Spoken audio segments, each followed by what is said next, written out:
നമ്മളെ പേരിൽ വരുന്ന ഒരു ആരോപണമോ ഒരു കഴമ്പില്ലാത്തൊരു കാര്യമോ മറയ്ക്കാൻ ശ്രമിച്ചിട്ടാണ് കൂടുതൽ അബദ്ധത്തിൽ പോയി വീഴുന്നത്. സത്യത്തിനൊരു വിജയം. ഞാൻ ദൈവത്തിൽ വിശ്വസിക്കുന്നതാണ്. എന്നെ കാണുന്ന, എൻ്റെ പ്രവൃത്തി കാണുന്ന ഒരാൾ എൻ്റെ തലയ്ക്ക് മേളിലോട്ടൊന്ന് വിശ്വസിക്കുന്നു. അത് ആടി ഉറച്ച് വിശ്വസിക്കുന്നതാണ്. ഇനി എത്ര അടുത്ത സുഹൃത്താണ്, ബന്ധുവെന്ന് പറഞ്ഞാലും നേരായ വഴി വിട്ട് ഞാൻ കളിക്കുന്ന പ്രശ്നമില്ല. അച്ഛൻ പറഞ്ഞ രണ്ടും അപകടം പിടിച്ച് തന്നെ പറഞ്ഞ വാക്കാണ്. എന്നാ താഴെ കിടന്ന് ആയിക്കോട്ടെ, മേളിൽ പോയിട്ട് ചാവണ്ട. പിന്നെങ്ങനെ സുരേഷ് ഗോപിയായിട്ട് ഉടക്കായി പോയി? ഉടക്കൊന്നുമില്ല, ഒരുപാട് വിഷയങ്ങളാണ്. ഇങ്ങനെ എന്തെങ്കിലും തമാശയ്ക്ക് പറയും, അവന് ദേഷ്യം വരും. അതുകൊണ്ടാണ് ഈ കളിയാക്കുന്നത്. കളിയാക്കിയാൽ ദേഷ്യം വരുമെന്നറിയാം. അത് വലിയ പറയുന്നേ. കളിയാക്കി കഴിഞ്ഞാൽ ഓമനം നീ പോടാന്നൊക്കെ പറയും. അവനാരോ പറയാന്ന് കഴിയും. അപ്പൊ ഈ കേന്ദ്രമന്ത്രിയാന്നൊക്കെ മറന്നു പോകും. അതിനല്ലേ ഇളക്കുന്നേ. ഉമ്മൻചാണ്ടി എന്ന് പറയുന്ന ആൾ ഇത്തരത്തിലൊരു പ്രവൃത്തി ചെയ്യുന്ന ആളല്ല എന്ന് എൻ്റെ അച്ഛൻ എന്നോട് പറയുമായിരുന്നു. മരിച്ചുപോയ എൻ്റെ അച്ഛൻ്റെ ആത്മാവ് മുകളിൽ നിൽക്കുമ്പോൾ ഞാൻ സത്യമേ പറഞ്ഞിട്ടുള്ളൂ. എനിക്കതുകൊണ്ട് ഒരു ഭയമില്ല. ചാണ്ടി ഉമ്മനല്ല ആരും ഒന്ന് എന്ത് പ്രസംഗിച്ചാലും എന്നെ ബാധിക്കില്ല. കാരണം ദൈവം കേൾക്കുന്നതാണ്. അത് ഞാൻ എന്ത് കുറ്റമാണ് ചെയ്തത്? ഷാജൻ പറയും. ഞാൻ എന്താണ് അതൊക്കെ ചുമ്മാ പറയുന്നില്ല. ഏത് കത്ത് ഞാൻ കണ്ടിട്ടില്ലാത്തൊരു കത്ത്. എൻ്റെ അച്ഛൻ മരിക്കുമ്പോൾ എന്നോട് പറഞ്ഞിരുന്നു, നീ സുകുമാരൻ നായർ കൂടെ നിൽക്കണം എന്ന് അച്ഛൻ എന്നോട് പറഞ്ഞു. ഇത്രയും വർഷത്തിനെ ഷാജൻ എന്നെ വിമർശിച്ചിട്ടുണ്ട്. ഞാൻ എപ്പോഴെങ്കിലും ഷാജൻ കമ്പനിക്ക് ഇറങ്ങാൻ തോന്നുന്നു. എൻ്റെ ഉണ്ട്. നിങ്ങൾ ഞാനുമായിട്ട് എത്രയോ വർഷങ്ങൾക്ക് പരിചയമുള്ള ആൾക്കാരാണ്. അല്ല, എനിക്ക് ആ കാര്യത്തിൽ ഞാൻ നിങ്ങളെ ഒരിക്കലും വിളിച്ചിട്ടില്ലല്ലോ, വേറൊരാളെ കൊണ്ട് വിളിപ്പിച്ചിട്ടുണ്ട്. നമസ്കാരം. മറുനാടിൻ്റെ ഏറ്റവും പുതിയ പോഡ്കാസ്റ്റിലേക്ക് എല്ലാവർക്കും സ്വാഗതം. വളരെ പ്രസിദ്ധനായ ഒരു അതിഥിയാണ് നമുക്കിന്നുള്ളത്. ആമുഖങ്ങൾ ആവശ്യമില്ലാത്ത അതിഥി ഗണേഷ് കുമാർ. മന്ത്രിയാണ്, ചലച്ചിത്ര നടനാണ്, പൊതുപ്രവർത്തകനാണ്. നമസ്കാരം. നമസ്കാരം.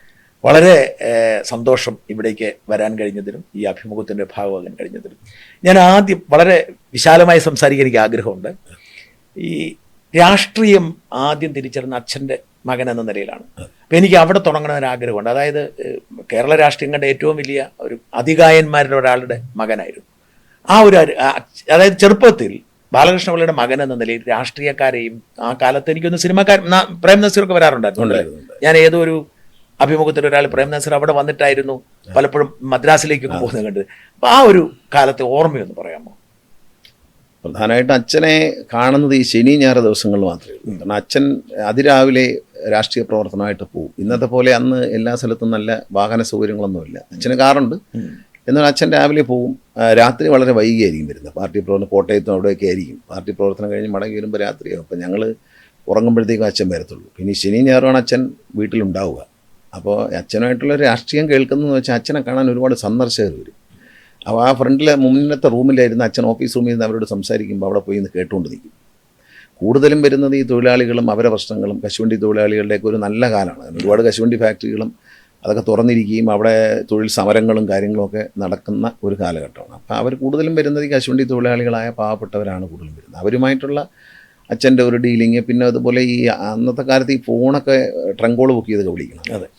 അപ്പോൾ പലപ്പോഴും പല കാര്യങ്ങൾക്കും കത്ത് കൊടുത്തയക്കലാണ്. അപ്പോൾ അച്ഛനെ വന്ന് കാണും, ഇങ്ങനെ മെഡിക്കൽ കോളേജിൽ ചികിത്സയിലാണ് അസുഖം. അപ്പോൾ ഉടനെ തന്നെ ഡോക്ടർക്ക് ഒരു കത്ത് അച്ഛൻ്റെ കൈപ്പടയിൽ തന്നെ എഴുതി കൊടുക്കും. അങ്ങനെ ലെറ്റർ പാഡിൽ എഴുതി കൊടുക്കും. അവർ കൊണ്ടു കൊടുക്കും. അത് കാര്യങ്ങളൊക്കെ നന്നായിട്ട് ചികിത്സ കിട്ടിക്കഴിയുമ്പോൾ അവർ തിരിച്ചു വരും. സാറേ പോയി നന്ദി പറയാം, സാറേ കിട്ടി, വലിയ കാര്യമായിരുന്നു, സാറ് പറഞ്ഞുകൊണ്ട് വലിയ കാര്യമായിരുന്നു. അങ്ങനെയൊക്കെ ഇത് ഞാൻ രാഷ്ട്രീയം കേട്ട് വളരുന്ന അങ്ങനെയാണ്. പക്ഷേ അപ്പോഴും എനിക്ക് രാഷ്ട്രീയത്തിലൊന്നും ഒരു താല്പര്യമില്ല. കാരണം എന്നെ അച്ഛനെ രാഷ്ട്രീയത്തിൽ അച്ഛൻ എന്നെ ഒരു എഞ്ചിനീയർ ആക്കണം, അമേരിക്കയിലേക്ക് അയക്കണം എന്നൊക്കെ ആയിരുന്നു ആഗ്രഹം. അമേരിക്കയിൽ അയച്ച് പഠിപ്പിക്കണം. അമ്മയ്ക്കും അതായിരുന്നു ആഗ്രഹം. അമേരിക്കയിൽ പോയി പഠിച്ച് ഇവിടുന്ന് പഠിച്ചിട്ട് അവിടെയൊക്കെ പോയി എന്തെങ്കിലും ജോലിയൊക്കെ എടുത്ത് അവിടെ കാണാൻ ജീവിക്കണം, അവിടെ അങ്ങ് ജീവിക്കട്ടെ എന്നുള്ളതായിരുന്നു അച്ഛൻ്റെ അമ്മയുടെ ആഗ്രഹം. അങ്ങനെയായിരുന്നു. അപ്പം അമ്മ ഒരു തമാശ പറയുമായിരുന്നു, നീ പോകുന്നത് കൊള്ളാം, മതാമയ്ക്കെല്ലാം കഴിക്കരുത് കേട്ടോ. ആ പേടി അത് മാത്രമേ ഉള്ളൂ. അമ്മയ്ക്ക് ഒരു പേടി ഉണ്ടായിരുന്നു. അപ്പോൾ അങ്ങനെയാണ് രാഷ്ട്രീയം കണ്ടു വളർന്നത്. വെച്ചാൽ അച്ഛനൊന്നും അവിടെ അടുപ്പിക്കില്ല. കാരണം രാഷ്ട്രീയ കാര്യങ്ങൾ ചർച്ച ചെയ്യുന്നിടത്തൊന്നും പ്രവേശനമില്ല. അത് മന്ത്രി ആയിരിക്കുമ്പോഴും അച്ഛൻ അങ്ങനെയാണ്. അച്ഛൻ്റെ മന്ത്രിയുടെ ഫയൽ നോക്കുന്നതൊക്കെ ഒരു സമയത്ത് അമ്മ പോലും ആ മുറിയിലേക്ക് കയറി ചെല്ലുന്നതാണ്. അച്ഛനും അച്ഛൻ്റെ PA മാത്രമേ കാണുന്നുള്ളൂ. അച്ഛൻ തന്നെ ഇരുന്ന് വായിക്കും, അച്ഛൻ തന്നെ തീരുമാനം എടുക്കും, അച്ഛൻ തന്നെ ഒപ്പിടും. അപ്പോൾ അവിടെ നിന്ന് മക്കൾ കയറി ചെല്ലുന്നതൊന്നും അച്ഛന് ഇഷ്ടമല്ല. അമ്മ പോലും അങ്ങനെ പോയി ഇരിക്കത്തില്ല. അത് ആ ജോലിയെ കഴിഞ്ഞിട്ട് അച്ഛൻ ഇരിക്കും മാത്രമേ അമ്മ പോവുള്ളൂ. അച്ഛനതൊക്കെ ഔദ്യോഗിക കാര്യങ്ങളൊന്നും മക്കളെ ഒരു കാരണവശാലും അടുപ്പിക്കില്ല. അതൊക്കെ ഭയങ്കര സ്ട്രിക്റ്റ് ആയിരുന്നു. അക്കാലത്തെ പ്രധാന രാഷ്ട്രീയക്കാരുടെ സന്ദർശനം ഓർക്കുന്നുണ്ട്? അന്ന് നമ്മൾ ഓർക്കുന്നത്, ഞാൻ കണ്ടിട്ടുള്ളതിൽ ഏറ്റവും അന്നത്തെ കാലത്ത് AKG വീട്ടിൽ വന്നു. പിന്നെ KM ജോർജ് സാർ, അല്ല AKG വിരുദ്ധ രാഷ്ട്രീയമാണെങ്കിൽ AKGയും അദ്ദേഹത്തിന്റെ ഭാര്യയും സുശീല ഗോപാലനും അദ്ദേഹത്തിന്റെ മകളും കൊട്ടാരക്കര വീട്ടിൽ വരുമായിരുന്നു. അതിലെ യാത്ര പോകുമ്പോൾ അവിടെ വരികയും അച്ഛനോടൊപ്പം. പിന്നീട് എൻ്റെ ഓർമ്മയിലുള്ളത് രാഷ്ട്രീയ നേതാക്കൾ KM ജോർജ് സാറാണ്. അച്ഛൻ്റെ പാർട്ടി ചെയർമാനായിരുന്ന KM ജോർജ് സാർ വരും. KM ജോർജ് സാർ അച്ഛനെ കാണാൻ വരും. അത് കഴിഞ്ഞ് വാളകത്തെ വീട്ടിൽ അമ്മൂമ്മയെ കാണാൻ അച്ഛൻ്റെ അമ്മയുണ്ടായിരുന്നു, അമ്മയെ പോയി കാണും. അങ്ങനെ വളരെ നല്ല ബന്ധം KM ജോർജ് സാറുമായിട്ട് കുടുംബപരമായി ഉണ്ടായിരുന്നു. പിന്നെ എൻ്റെ ഓർമ്മയിലുള്ള മലയാറ്റൂർ രാമകൃഷ്ണനാണ്, അച്ഛൻ്റെ ഒരു അടുത്ത സുഹൃത്ത് എന്നുള്ള നിലയിൽ. അദ്ദേഹം സർവീസിലുണ്ടായിരുന്നു, അന്ന് സർവീസിലുണ്ട്. അദ്ദേഹം അച്ഛൻ്റെ വളരെ അടുത്ത സുഹൃത്ത്. അദ്ദേഹം വന്ന് അവിടെ താമസിക്കും. ഒരു ഗസ്റ്റ് റൂമുണ്ട് വീട്ടിൽ, ആ റൂമിൽ അദ്ദേഹം താമസിക്കും. അപ്പോൾ ഏറ്റവും വലിയ രസകരമായ കാര്യം അദ്ദേഹം സ്വല്പം മദ്യപിക്കുമായിരുന്നു. അപ്പം അദ്ദേഹത്തിന് അത് വേണം. അപ്പോൾ അച്ഛൻ എന്ത് ചെയ്യുന്നു വെച്ചാൽ അച്ഛൻ്റെ കൂടുതൽ സഹായിയെ ഗൺമാനെ അയച്ചിട്ട് വാങ്ങിച്ചു കൊടുക്കും. അച്ഛൻ കഴിക്കില്ല.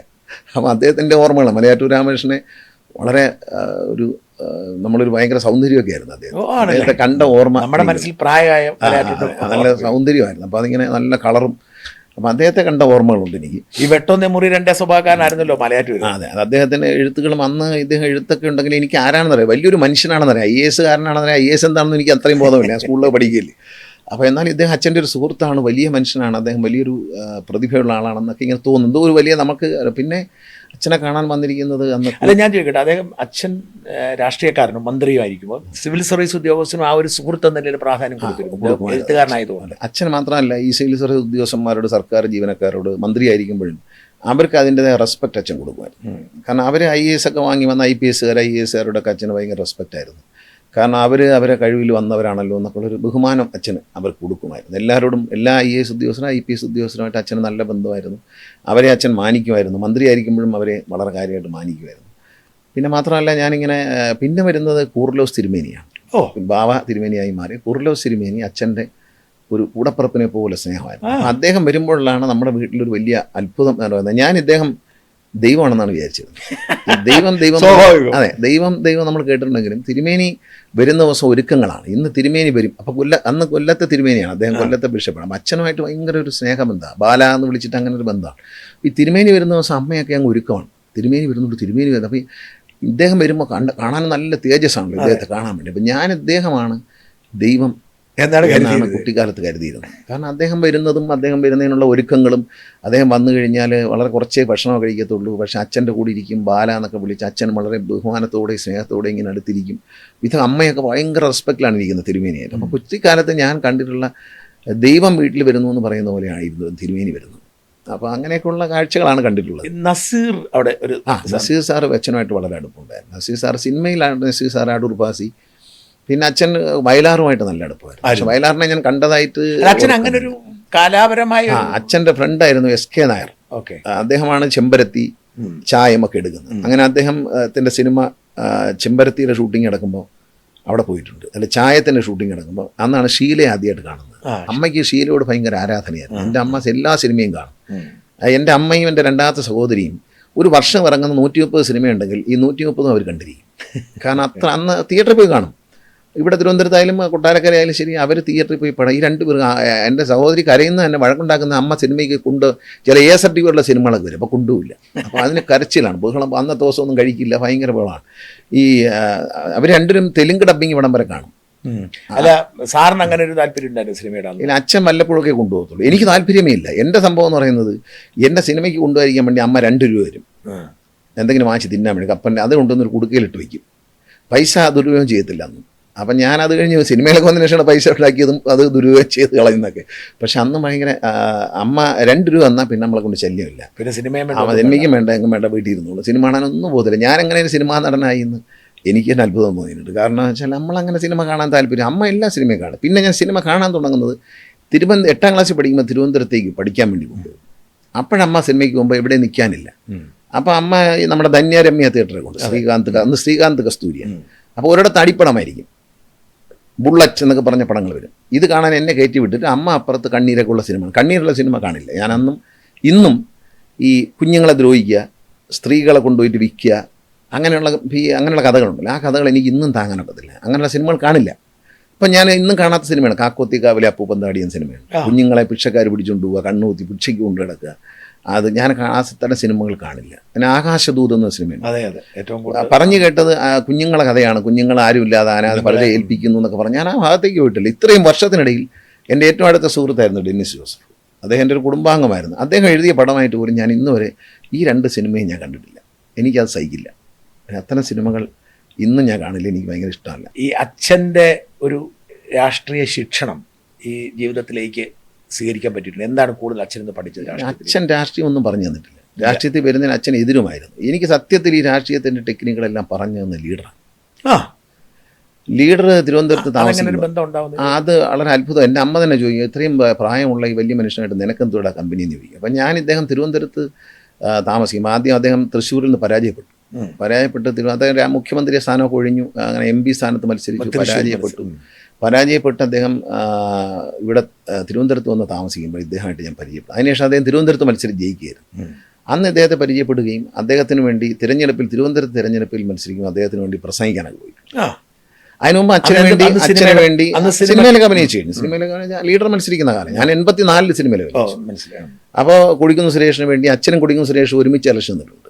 പാർലമെന്റും അസംബ്ലിയും ഉണ്ടാകുമ്പോൾ അവർക്ക് വേണ്ടിയൊക്കെ ഇങ്ങനെ പ്രസംഗിച്ചൊരു പരിചയമൊക്കെ ഉണ്ട്. പിന്നീട് പത്രങ്ങളൊക്കെ ഒരുപാട് വായിക്കും, ബുക്കുകളും വായിക്കും. അപ്പോൾ രാഷ്ട്രീയം നന്നായി അറിയാം. ആരും പഠിപ്പിച്ചു തന്നിട്ടില്ല.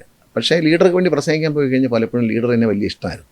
അങ്ങനെ ലീഡർ വൈകിട്ട് ഞാൻ വീട്ടിൽ നിന്ന് നടക്കും. വീട്ടിനടുത്തായിരുന്നു, ബേക്കറി ജംഗ്ഷനിലാണ് താമസിച്ചത് ലീഡർ. അപ്പോൾ അവിടെ ചെല്ലും. അപ്പോൾ ലീഡർ ഇങ്ങനെ ഇരുന്ന ഓരോ കഥകൾ പറയും. അദ്ദേഹത്തിന് സമയമുണ്ടായിരുന്നു. അന്ന് അദ്ദേഹത്തിന് ഈ മുഖ്യമന്ത്രി പദത്തിന് തിരക്കില്ലല്ലോ, രാഷ്ട്രീയമാണല്ലോ, അധികാരമില്ലെങ്കിൽ ആരും കാണില്ലല്ലോ. അപ്പോൾ വൈകിട്ടൊക്കെ ആകുമ്പോൾ അദ്ദേഹം ഇന്ന് TV കണ്ടുകൊണ്ടിരിക്കുമ്പോൾ ഞാനും അടുത്തിരിക്കും. അപ്പോൾ അദ്ദേഹം ഇങ്ങനെ തമാശകളൊക്കെ നന്നായി ആസ്വദിക്കും. അപ്പോൾ ഈ കലാഭവൻ മണിയൊക്കെ വന്ന കാലമാണ്. കലാഭവൻ മണി മിമിക്രിയിലൊക്കെ ഉണ്ട്. അപ്പോൾ ഏഷ്യാനെറ്റിൽ വൈകിട്ടൊരു പ്രോഗ്രാം ഉണ്ട്, തമാശ സിനിമാല. അത് ഇദ്ദേഹം കണ്ടുകൊണ്ടിരിക്കും. എല്ലാ ദിവസവും ന്യൂസ് കഴിഞ്ഞിട്ട് ഇത് കാണുമ്പോൾ കലാഭവൻ മണി കരുണാകരൻ സാറിനെ തന്നെ കളിയാക്കിയിട്ട് ജയ് ഗുരുവായൂരപ്പ എന്നൊക്കെ പറഞ്ഞ് ഓരോ പേരുകൾ ഇറങ്ങും. അപ്പോൾ ഇത് കാണുമ്പോഴത്തേക്കും ഇദ്ദേഹം പൊട്ടിച്ചിരിച്ചിട്ട് എന്നോട് പറയും, ചാലക്കുടിക്കാരനാ, നമ്മുടെ പയ്യനാ. അങ്ങനെ ഒരു ആസ്വാദനം ഉണ്ടല്ലോ, അത് പലർക്കും ഇല്ല, ഇഷ്ടമല്ല. വിമർശനങ്ങളും തമാശകളും ഇഷ്ടമല്ല. പക്ഷെ അന്ന് അങ്ങനെയല്ല. അദ്ദേഹം ഇതിൻ്റെ കൂടെ പൊട്ടിച്ചിരിക്കും. കുലുങ്ങി ചിരിച്ചിട്ട് എന്നോട് പറയും, ചാലക്കുടിക്കാരനാ, നമ്മുടെ പയ്യനാ എന്നൊക്കെ പറഞ്ഞ് കലാഭവൻ മണിയെക്കുറിച്ച്. അപ്പോൾ അങ്ങനെയൊക്കെയുള്ളൊരു അദ്ദേഹത്തിൽ നിന്നാണ് പല കാര്യങ്ങൾ. അതായത് ഒരു മന്ത്രിയുടെ അധികാരം എന്താണ്, ഒരു MLA-യുടെ അധികാരം എന്താണ്, ഒരു മന്ത്രിക്ക് എന്ത് ചെയ്യാൻ പറ്റും, അദ്ദേഹം ചെയ്ത കാര്യങ്ങൾ പറയായിരുന്നു. ഇങ്ങനൊരു ഇഷ്യൂ വന്നു, ആ ഇഷ്യൂ വന്നപ്പോൾ ഞാൻ ഇന്ന ആളെ വിളിച്ചു. അദ്ദേഹം വളരെ വിശദമായിട്ട് എനിക്ക് പറഞ്ഞു തരുമായിരുന്നു. ഇത് കേട്ട് അപ്പോൾ അങ്ങനെ ഇത് കേട്ട് ഞാനും അദ്ദേഹമായിട്ട് രാഷ്ട്രീയം സംസാരിക്കും. അങ്ങനെ അദ്ദേഹമാണ് പറയുന്നത് തൻ്റെ ഉള്ളിലൊരു രാഷ്ട്രീയക്കാരനുണ്ട്, അതുകൊണ്ട് ഗണേഷ് രാഷ്ട്രീയത്തിൽ വരണം എന്ന് ഇദ്ദേഹമാണ് എന്നോട് പറഞ്ഞത്. ഞാൻ പറഞ്ഞു, ലീഡറെ എന്നെ കൊണ്ട് അതിന് പറ്റത്തില്ല, ഞാൻ അതിന് പറ്റിയ ആളല്ല എന്ന് പറഞ്ഞ് ഒഴിഞ്ഞു മാറിയിട്ടുണ്ട്. അങ്ങനെ ഇദ്ദേഹം ഒരു ഘട്ടത്തിൽ തിരുവനന്തപുരത്ത് അല്ലെങ്കിൽ കൊല്ലത്ത് പാർലമെൻറ്റിൽ എന്നെ മത്സരിപ്പിക്കാൻ വേണ്ടി മനസ്സിൽ തീരുമാനിച്ചു, കോൺഗ്രസ് സ്ഥാനാർത്ഥിയായിട്ട്. അങ്ങനെ ഇദ്ദേഹം എനിക്ക് കോൺഗ്രസ് പാർട്ടിയിൽ ഒരു മെമ്പർഷിപ്പ് ഒക്കെ തന്നു. സാധാരണ മെമ്പർഷിപ്പ് ലീഡറിൽ നിന്നാണ് വാങ്ങുന്നത്. അതെ, പക്ഷേ ലീഡറാണ് എനിക്കൊരു മെമ്പർഷിപ്പ് ആദ്യം തരുന്നത്. അത് ഈ അടുത്ത കാലം വരെ എൻ്റെ എവിടെ ഫയലിൽ ഇരിപ്പുണ്ടത്. അപ്പോൾ ലീഡർ കാണാൻ എനിക്ക് കോൺഗ്രസ്സിലാണ് ആദ്യം ഒരു പാർട്ടി മെമ്പർഷിപ്പ് തരുന്നത്. അതിനുശേഷം ലീഡർ എന്നെ കൊല്ലത്ത് മത്സരിപ്പിക്കാൻ പരിപാടി ഇട്ടു. അപ്പോൾ ആന്റണി സാറും വയലാർ രവി സാറൊക്കെ ഇതിനകത്ത് അനുകൂലമായിരുന്നു. പക്ഷെ പെട്ടെന്ന് കെ മുരളീധരൻ എന്തോ ഒരു മാറ്റം വരുത്തിക്കൊണ്ട് MP ഗംഗാധരനെ മത്സരിപ്പിക്കുക. അപ്പം ലീഡർ പറഞ്ഞത് അങ്ങനെയാണ്. അപ്പം ആന്റണി സാറും പലപ്പോഴും പറഞ്ഞിട്ട് വയലാർ രവി സാറിന് പറഞ്ഞത്, ഞങ്ങൾ പ്രതീക്ഷിച്ചു, അന്ന് Vayalar Ravi sir KPC president. അപ്പം ഞങ്ങൾ പ്രതീക്ഷിച്ചു അപ്പം അവർ പ്രതീക്ഷിച്ചത് ഇപ്പോൾ എൻ്റെ പേര് പറയുകയാണെങ്കിൽ അച്ഛൻ്റെ ഒരു സ്വാധീനമൊക്കെ വെച്ച് കൊല്ലത്ത് ജയിക്കും, അതുകൊണ്ട് പറയുമ്പോൾ അംഗീകരിക്കാം എന്ന് പറഞ്ഞിരിക്കുമ്പോഴാണ് പെട്ടെന്ന് MP ഗംഗാധരൻ എന്ന പേര് പറയുന്നത്. അത് ലീഡർ പറഞ്ഞ പേരല്ല, അത് മുരളീധരൻ പറഞ്ഞു എന്നാണ് ലീഡർ പിന്നീട് പറഞ്ഞത്. ആണല്ലേ. പക്ഷേ അദ്ദേഹം 10,000 വോട്ടിന് തോറ്റു. അതോടെയാണ് UDF-ൻ്റെ കയ്യിൽ നിന്നും കൊല്ലം പോകുന്നത് സ്ഥിരമായിട്ട്. അതുവരെ പിന്നീട് ഇപ്പം പ്രേമേന്ദ്രൻ വന്നപ്പോഴാണ് തിരിച്ചു കിട്ടിയത്. അപ്പോൾ അതുവരെയും പോയിക്കൊണ്ടേയിരുന്നു. കാരണം അത് അങ്ങനെ ഒരു സംഭവം ഉണ്ടായിട്ടുണ്ട്. അപ്പോൾ അതിനുശേഷം രണ്ടാമത് അസംബ്ലി ഇലക്ഷൻ വരെയാണ്. ആ ഇലക്ഷനിലാണ് അച്ഛനോട് പറയുന്നു, അപ്പോൾ ആറന്മുളയിൽ മത്സരിപ്പിക്കുക എന്നുള്ള പരിപാടി ഇതാണ്. അപ്പോൾ മാലയത്ത് സരളാദേവിക്ക് ചേച്ചിക്ക് മത്സരിക്കണം എന്നൊരാഗ്രഹം പ്രകടിപ്പിച്ചപ്പോൾ ലീഡർ അച്ഛനോട് പറഞ്ഞു, ഗണേശനെ പത്തനാപുരത്ത് മത്സരിക്കുക. അപ്പോഴും 2 സീറ്റ് കൊട്ടാരക്കരയും പത്തനാപുരമാണ് അച്ഛൻ്റെ ഇരിക്കുന്നത്. നേരത്തെ ഉണ്ട്. തോമസ് കോരോട്ട് അച്ഛൻ ആദ്യം മത്സരിച്ചു. അവിടെ നിന്ന് അദ്ദേഹം പരാജയപ്പെട്ട് കഴിഞ്ഞ് പിന്നെ ആരെ നിർത്തണം എന്നുള്ള നിർണ്ണയിക്കുമ്പോൾ ലീഡർ പറഞ്ഞു ഗണേശനെ മത്സരിപ്പിക്കുക. അപ്പം അച്ഛൻ പറഞ്ഞു വേണ്ടാന്ന് പറഞ്ഞു, പറ്റത്തില്ല. പക്ഷേ ലീഡർ നിർബന്ധിച്ചു, ഒരു കുഴപ്പമില്ല, ജയിക്കും, ബാലകൃഷ്ണൻ നിർത്തിയാൽ അത് ജയിക്കും എന്ന് പറഞ്ഞു. അങ്ങനെ അച്ഛൻ നിർബന്ധിച്ചപ്പോൾ അച്ഛൻ നോക്കിയാൽ പറ്റിയ വേറെ സ്ഥാനാർത്ഥിയെ കിട്ടിയില്ല.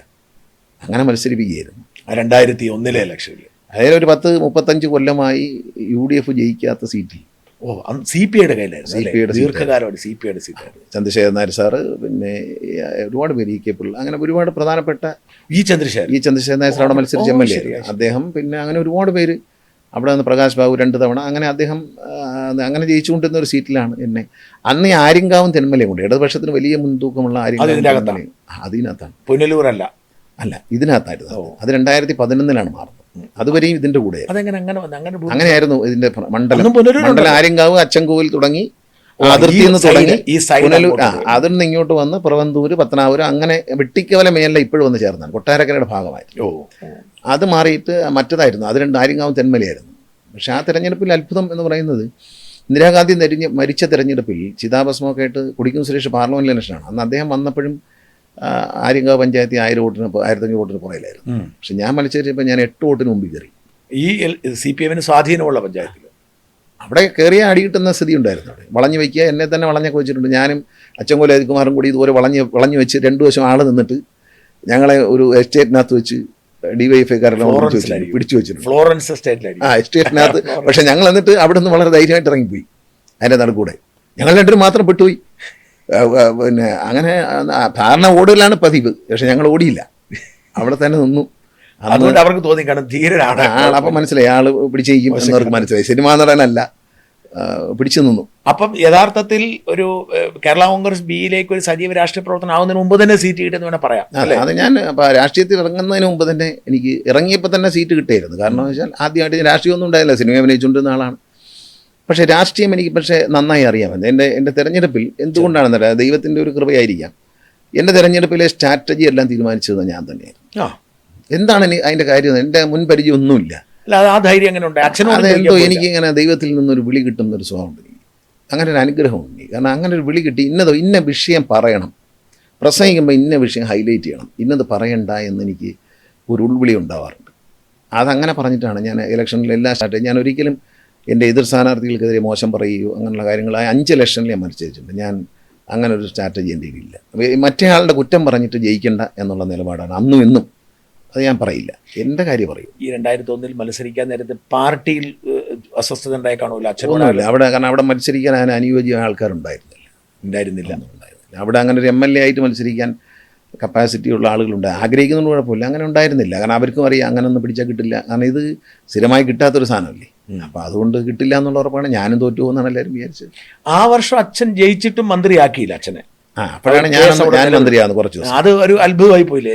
അന്ന് ഈ ഗവർണർ അദ്ദേഹം ഇത് അന്ന് സത്യപ്രതിജ്ഞ ജയിക്കില്ല എന്ന് പറഞ്ഞ്, അപ്പം ഒരു പുത്തരിയിൽ കല്ല് കടിക്കണ്ട എന്നുള്ളത് കൊണ്ട് ആന്റണി സാർ അങ്ങനെ ഒരു മാറ്റം പറഞ്ഞു. പിന്നെ 32 വയസ്സ്. അത് അപ്രതീക്ഷിത പരിചയമില്ല. കാരണം MLA ആയിട്ട് പരിചയമില്ല, മന്ത്രിയായിട്ട് പരിചയമില്ല, അങ്ങനെ ആഗ്രഹവും ഇല്ല, സ്വപ്നവും ഇല്ല എനിക്ക്. ഞാൻ എന്നിട്ട് ആന്റണി സാറിനെയും ലീഡറെയൊക്കെ ചെന്ന് കണ്ടു പറഞ്ഞു എന്നെ മന്ത്രി ആക്കരുത് എന്ന് പറഞ്ഞു. കാരണം അതൊരു റിസ്ക്കാണ്, എനിക്കറിയാത്തൊരു പണിയായതുകൊണ്ട്. ഫയലെങ്ങനെ നോക്കുന്ന പോലും അറിയത്തില്ല, ഇത് കണ്ടിട്ടില്ലല്ലോ ജീവിതത്തിൽ. അച്ഛൻ മന്ത്രി കഴിയുമ്പോൾ അടുത്തോട്ട് എല്ലാം ഫയൽ നോക്കിക്കൊണ്ടെങ്കിൽ അടുത്തോട്ട് എല്ലാം സംബന്ധിച്ച് ഓടിച്ചു വിട്ടുകയുള്ളൂ. അപ്പോൾ അതുകൊണ്ട് ഒരു പരിചയമില്ല. അപ്പോൾ അതുകൊണ്ട് ഇത് വലിയൊരു ഉത്തരവാദിത്തം അത് വേണ്ട എന്നുള്ളതായിരുന്നു എൻ്റെ മനസ്സിലായി. അത്രയും താങ്ങാനുള്ളൊരു ശേഷി ഉണ്ടാകുമെന്ന് എനിക്കറിയില്ലായിരുന്നു. അപ്പോൾ ലീഡറാണ് പറഞ്ഞത് ഗണേശൻ തന്നെ മന്ത്രിയാകണം തൽക്കാലം. അച്ഛൻ അസ്വസ്ഥനായിരുന്നിരിക്കില്ല ആ സമയം. അച്ഛനത് ഇഷ്ടമല്ലായിരുന്നു. പിന്നീട് അച്ഛനത് സമ്മതിക്കില്ലായിരുന്നു. അച്ഛൻ സമ്മതിച്ചത് NSSൻ്റെയും SNDPയുടെയും ഒക്കെ ഒരു സമ്മർദ്ദം ഉണ്ടായിരുന്നു. അവരെല്ലാവരും വിളിച്ചിട്ട് ഇങ്ങനെ അത് കൊടുക്കണം, ഒരവസരം നഷ്ടപ്പെടുത്തരുത്, അവസരം നഷ്ടപ്പെടുത്തരുത്, കൊടുക്കണം, അത് നമുക്ക് കേസ് തീരുമ്പോൾ മാറാം. കേസ് തീർന്നതിൻ്റെ അന്ന് തന്നെ മാറിയല്ലോ. 11 മണിക്ക് കേസിൻ്റെ വിധി വന്നു സുപ്രീം കോടതി. 12:30 മണിക്ക് ഞാൻ രാജിവെച്ചു. 12 മണിക്കുമ്പോൾ രാജി രാവിലെ എഴുതി. നാളെ വിധി വരും, വിധി അനുകൂലമായാലും പ്രതികൂലം അനുകൂലമായിരിക്കുമെന്ന പ്രതീക്ഷയോടെ ഞാൻ രാവിലെ 8:30 മണിക്ക് രാജി കത്തടിച്ച് പോക്കറ്റ് ഇട്ടുകൊണ്ടാണ് അസംബ്ലിയിലേക്ക് പോകുന്നത്. അസംബ്ലി നടക്കുന്ന സമയത്താണ്. അങ്ങനെ ഞാനൊരു KV തോമസ് മാസ്റ്ററുമായിട്ട് അന്നായത് ടൂറിസം മന്ത്രിയാണ്, അദ്ദേഹമായിട്ടൊരു മീറ്റിങ്ങിൽ ഇരിക്കുമ്പോഴാണ് പെട്ടെന്ന് അച്ഛൻ്റെ കേസ് വിട്ടു എന്നറിയുന്നത് സുപ്രീം കോടതി. അറിഞ്ഞ ഉടൻ തന്നെ ഞാൻ എഴുന്നേറ്റു. യോഗം ഇനി മതി എന്ന് പറയുന്നത്. എപ്പോഴും എനിക്ക് ഓർമ്മയുണ്ട്, എറണാകുളത്ത് ബോട്ട് ചെട്ടിയിൽ ഒരു സമുച്ചയം നിർമ്മിക്കുന്ന മീറ്റിംഗ് ആയിരുന്നു. ടൂറിസമായിട്ട് ഒരു ബോട്ട്, ഒരു അരീന പോലെയൊക്കെ ചെയ്തിട്ട് അവിടെ നല്ല ഇപ്പോഴത്തെ ആ ബോട്ട് ചെട്ടി കിടക്കുന്ന സ്ഥലത്ത്, ആ ബസ് സ്റ്റാൻഡ് കിടക്കുന്നത്. അപ്പം ഞാൻ അച്ഛൻ കേസിന് വിട്ടു, ഞാൻ രാജിവെക്കുകയാണെന്ന് പറഞ്ഞിട്ട് എഴുന്നേറ്റ് കൊടുക്കുന്നു. നേരെ സെക്രട്ടേറിയറ്റിൽ പോയി ആന്റണി സാറിനെ കണ്ടു. പ്രതികരണം എന്തായിരുന്നു? അല്ല അതെന്തിനാ ഇപ്പോൾ എന്ന് ചോദിച്ചു. ഞാൻ പറഞ്ഞില്ല, അച്ഛനോടും ചോദിച്ചില്ല രാജിവെക്കാൻ. ഞാൻ പറഞ്ഞ വാക്കുണ്ട്, അച്ഛൻ എപ്പോൾ കേസ് തീരുന്നു അന്ന് രാജിവെക്കുന്നു പറഞ്ഞു. ആ മണിക്കൂറിൽ തന്നെ 11 മണിക്ക് വിധി വന്നു. ഞാൻ അവിടെ നിന്ന് ഇറങ്ങി. അദ്ദേഹം ആന്റണി സാർ എവിടെ പോയിരിക്കും, അദ്ദേഹം സെക്രട്ടേറിയറ്റിലെത്തി. അവിടെ ഞാനിത് കൊണ്ടുകൊടുത്തു. ഈ അന്ന് വലിയൊരു ഇതായിരുന്നു, കാരണം മന്ത്രി എന്നതിൽ പെട്ടെന്ന് പേരെടുത്തു. അന്ന് എനിക്ക് തോന്നുന്നു ആ കാലത്ത് ഒരു അച്ഛനേക്കാൾ പേരെടുത്തിരുന്ന ആ കാലഘട്ടത്തിൽ. അപ്പോൾ ആ ഉദ്യോഗസ്ഥരുടെ അടക്കം ഒരു ബുദ്ധിമുട്ടുണ്ടായില്ല ആ സമയത്ത് അല്ല. എന്നാലും ഞാനൊരു വാക്ക് പറഞ്ഞിരുന്നു, എനിക്ക് ഇപ്പോഴും ഓർമ്മയുണ്ട്. ഡൽഹിയിൽ വെച്ച് കേരളമോദിയുടെ ലേഖകൻ എന്നോട് ചോദിച്ചു, അച്ഛൻ്റെ കേസ് വിധി വന്നാൽ മാറിക്കൊടുക്കും. ഞാൻ പറഞ്ഞു മാറിക്കൊടുക്കും, ഇവിടെ വെച്ചാണ് വരുന്നതെങ്കിൽ ഇവിടെ വെച്ച് കൊടുക്കുമെന്ന് ഒരു വാക്കുണ്ട്. ആ വാക്ക് ഞാൻ കൃത്യമായി പാലിച്ചു. എന്നിട്ട് അച്ഛൻ തന്നെ ചോദിച്ചു, നീ എന്തിനാ ആരോട് ചോദിച്ചിട്ട് അത് കൊടുത്തതെന്ന് ചോദിച്ചാൽ ഞാൻ പറഞ്ഞില്ല. ഞാൻ അച്ഛനോട് പറയാനാണ് രാജി കൊടുത്തത്. അച്ഛനോട് പോലും രാജി പറഞ്ഞില്ല. നേരെ പോവുകയായിരുന്നു. ഞാൻ നേരെ അസംബ്ലിയിൽ നിന്ന് ഇറങ്ങുന്നു, നേരെ സെക്രട്ടേറിയറ്റിൽ എത്തുന്നു, ആന്റണി സാറിനെ കാണുന്നു, ആന്റണി സാറിൻ്റെ കൈ കൊടുക്കുകയായിരുന്നു. പിന്നീട് അദ്ദേഹം മടിച്ചാണെങ്കിലും വാങ്ങി, കാരണം കൊടുത്തുകൊണ്ട് വാങ്ങി. പക്ഷേ അതൊരു വാക്കാണ്, അദ്ദേഹവും പറഞ്ഞൊരു വാക്കാണല്ലോ, കേസ് കഴിഞ്ഞ് വന്നാൽ അച്ഛനെ മന്ത്രിയാക്കാം. പിന്നെ അതിൻ്റെ ഒരു തർക്കവും വഴക്കും ഉണ്ടാവാത്തതിൽ അദ്ദേഹത്തിന് സന്തോഷമായിരുന്നു. അദ്ദേഹം അപ്പം തന്നെ വാങ്ങിച്ചു. പിന്നീട് എനിക്കറിയത്തില്ല അങ്ങനെ ഇതിനെ എങ്ങനെ സമീപിക്കും. പിന്നീട് രാഷ്ട്രീയത്തിനുള്ള ഒരു ട്വിസ്റ്റ് ഉണ്ട്. അതായത് അച്ഛനിൽ നിന്ന് മകനിലേക്ക് ഈ കൊട്ടാരക്കര രാഷ്ട്രീയം, പത്തനാപുരത്താണെങ്കിലും കൊട്ടാരക്കര രാഷ്ട്രീയം മാറുകയാണ്. അച്ഛൻ തോക്കുന്നു, മകൻ വീണ്ടും മന്ത്രിയാവുന്നു. ആ സമയത്ത് ചില അസ്വസ്ഥതകളും എനിക്ക് തോന്നുന്നു. പിന്നീട് ഇടയ്ക്ക് ഓഫീസിൽ വന്ന ഒരു ജീവനക്കാർ അജിത്തിനെ ആയിരുന്നു, ആരും ഒരാളെ തല്ലിയ ഒരു സാഹചര്യം. ഇവിടെ പത്താമത്തെ ഓഫീസായിരുന്നു. ആ അജിത്തിനത് എനിക്കറിയത്തില്ല. അത് മനോജോ മറന്നു വെച്ചാൽ പ്രദീപ്. പ്രദീപ്. ആ സാഹചര്യങ്ങളൊക്കെ ഉണ്ടായി. അതെങ്ങനെ സംഭവിച്ചു, അതെങ്ങനെ അതിനെ കൈകാര്യം ചെയ്തു? ഇതൊക്കെ അച്ഛനെ കൂടെ വന്നവർ പറഞ്ഞ് ഇളക്കിയായിരുന്നു. അതെനിക്ക് പിന്നീട് മനസ്സിലായത്, അച്ഛൻ മരിക്കുന്നതിന് ഒരു 2 വർഷം മുമ്പേ ഞാനും അച്ഛനോട് ഒന്നിച്ച് താമസിക്കാൻ. അതിന് മുമ്പ് അങ്ങനെ അകന്നു പോയത് കുറച്ച് അകന്നു പോയി. അത് മുതലെടുത്തു. ബന്ധുക്കൾ തന്നെ ചില ആളുകൾ, പാർട്ടിയിലുള്ള ചില ആളുകൾ, ഇവർ അച്ഛനെയും മകനെയും അകറ്റി നിർത്തി ഒന്ന് കളിച്ചു. അങ്ങനെ കളിച്ചാണ് പോയത്. അടുത്ത ബന്ധുക്കൾ തന്നെ വീട്ടിനകത്ത് നമ്മളിപ്പോൾ കാണുന്ന ഇപ്പോൾ ബന്ധുക്കൾ ശത്രുക്കൾ എന്ന് പറയുന്ന പോലെ കാണുന്ന ചില ആളുകൾ അന്ന് അച്ഛനോട് നിരന്തരമായി ബ്രെയിൻ വാഷ് ചെയ്യണം. അച്ഛാമൻ അങ്ങനെയാണ്, ഇങ്ങനെയാണ്, അച്ഛനെ ധിക്കരിക്കുക ഒന്നുമില്ല. ഞാൻ അച്ഛനെ ഒരിക്കലും ധിക്കരിച്ചിട്ടില്ല. ഞാൻ സത്യത്തിൽ ഒരു നിലപാടിലെടുത്തു. ഷാജനന്ദ്രയെ എന്നെ സംബന്ധിച്ച് ഒരു ഭയങ്കര ധീര പടയാളിയൊന്നുമല്ല. എനിക്ക് അച്ഛൻ്റെ കേസ് വന്നു, അച്ഛൻ ജയിലിൽ പോയി, കോടതി, ഇതൊക്കെ എനിക്ക് ഭയങ്കര മാനസികമായ വിഷമമുണ്ടായി. അപ്പോൾ അതുകൊണ്ട് എന്നെ സംബന്ധിച്ച് അത്തരത്തിലൊരു രംഗം എൻ്റെ ജീവിതത്തിൽ ആവർത്തിക്കാൻ പാടില്ല എന്നെനിക്ക് നിർബന്ധം. അതുകൊണ്ട് ഞാൻ ഒരു ക്രമക്കേടിനും ആർക്കും കൂട്ടുനിൽക്കത്തില്ല. ഇനി എത്ര അടുത്ത സുഹൃത്താണ്, ബന്ധുവെന്ന് പറഞ്ഞാലും നേരായ വഴി വിട്ട് ഞാൻ കളിക്കുന്ന പ്രശ്നമില്ല. കാരണം എനിക്ക് അതിനുള്ളൊരു മാനസികാവസ്ഥയില്ല. ഞാനെപ്പോഴും പറയാറുണ്ട്, ഇതെല്ലാം കഴിഞ്ഞ് ഒരു റിട്ടയർമെൻ്റ് ഇല്ല മനുഷ്യനുണ്ട്. ആ റിട്ടയർമെൻറ്റ് ലൈഫിൽ അതുവഴി ഒരാൾ ഒരു ബൂട്ടിൻ്റെ സൗണ്ട് കേൾക്കുമ്പോൾ ഞാൻ ഞെട്ടാൻ പാടില്ല. കാരണം പോലീസുകാർ അന്വേഷിച്ച് വരണോ, വിജിലൻസുകാർ വരണോ എന്ന് ചോദിച്ച് ജീവിക്കാൻ പാടില്ല. അപ്പോൾ നമ്മൾ ആണെങ്കിൽ ശബരിമലയിൽ കാണുന്നുണ്ടല്ലോ, അതുപോലെയുള്ള ഒരു അനക്കം കേൾക്കുമ്പോൾ ഞെട്ടുന്ന ഒരു ജീവിതം എനിക്കിഷ്ടമല്ല.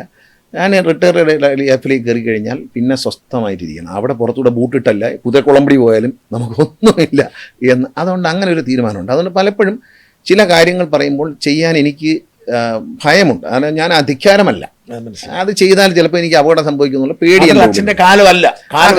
കാലം മാറി, ഇപ്പം മാറി, വിവരാവകാശം, ഇങ്ങനെയുള്ള കാര്യങ്ങൾ. അതുകൊണ്ട് എല്ലാം സുതാര്യമായിരിക്കണമെന്ന് ഞാൻ ആഗ്രഹിച്ചു. പക്ഷെ അച്ഛന് പ്രശ്നമില്ല. അച്ഛൻ ഡെയർ ഡെവിളാണ്, അച്ഛന് പേടിയില്ല. അങ്ങനെ ചെയ്താൽ മതി എന്ന് പറയും. പക്ഷെ അങ്ങനെ ചെയ്യാനുള്ള ധൈര്യം എനിക്കില്ലാത്തതുകൊണ്ട് തന്നെയാണ് ഞാൻ അതിൽ നിന്ന് അത് പലപ്പോഴും ഒരു അച്ഛനോട് പറയാം, ആ സാറ് പറഞ്ഞിട്ട് കേട്ടില്ലല്ലോ, അച്ഛൻ പറഞ്ഞിട്ട് അവൻ കേട്ടു എന്നൊക്കെ ചോദിച്ച് ആളുകൾ ഇളക്കി അവസാനം അച്ഛനും മകനും തമ്മിൽ ഒരു അകൽച്ച ഉണ്ടെന്ന് കരുതി. പക്ഷെ പെട്ടെന്ന് ഒരു ഘട്ടത്തിൽ അച്ഛന് ഞാൻ പിന്നെ ഏകദേശം അച്ഛൻ മരിക്കുന്നതിന് ഒരു 2 വർഷം മുമ്പേ അച്ഛനെ ഞാനുമായിട്ട് അടുത്തു. അച്ഛന് ആരും അടുത്തില്ലാതെയായി. അച്ഛൻ അപ്പുറത്തേക്ക് അച്ഛൻ്റെ സ്വത്തുക്കളൊക്കെ എഴുതി വെച്ച് കഴിഞ്ഞാൽ ആൾക്കും വലിയ താല്പര്യമില്ല. എല്ലാം കിട്ടാനുള്ള എല്ലാം ഉറപ്പിച്ച് കഴിഞ്ഞപ്പോൾ രഹസ്യമായൊരു വിൽപ്പത്രമായിരുന്നു, അതായത് അടച്ചുപൂട്ടി വെച്ചൊരു വിൽപ്പത്രമായിരുന്നു. ആരോടും പറഞ്ഞില്ല. ആ വിൽപ്പത്രം പൂട്ടി വെച്ചിരിക്കുകയായിരുന്നു. അച്ഛൻ തന്നെ ഒടുവിൽ എടുത്തത് നശിപ്പിച്ച് കളയുകയായിരുന്നു.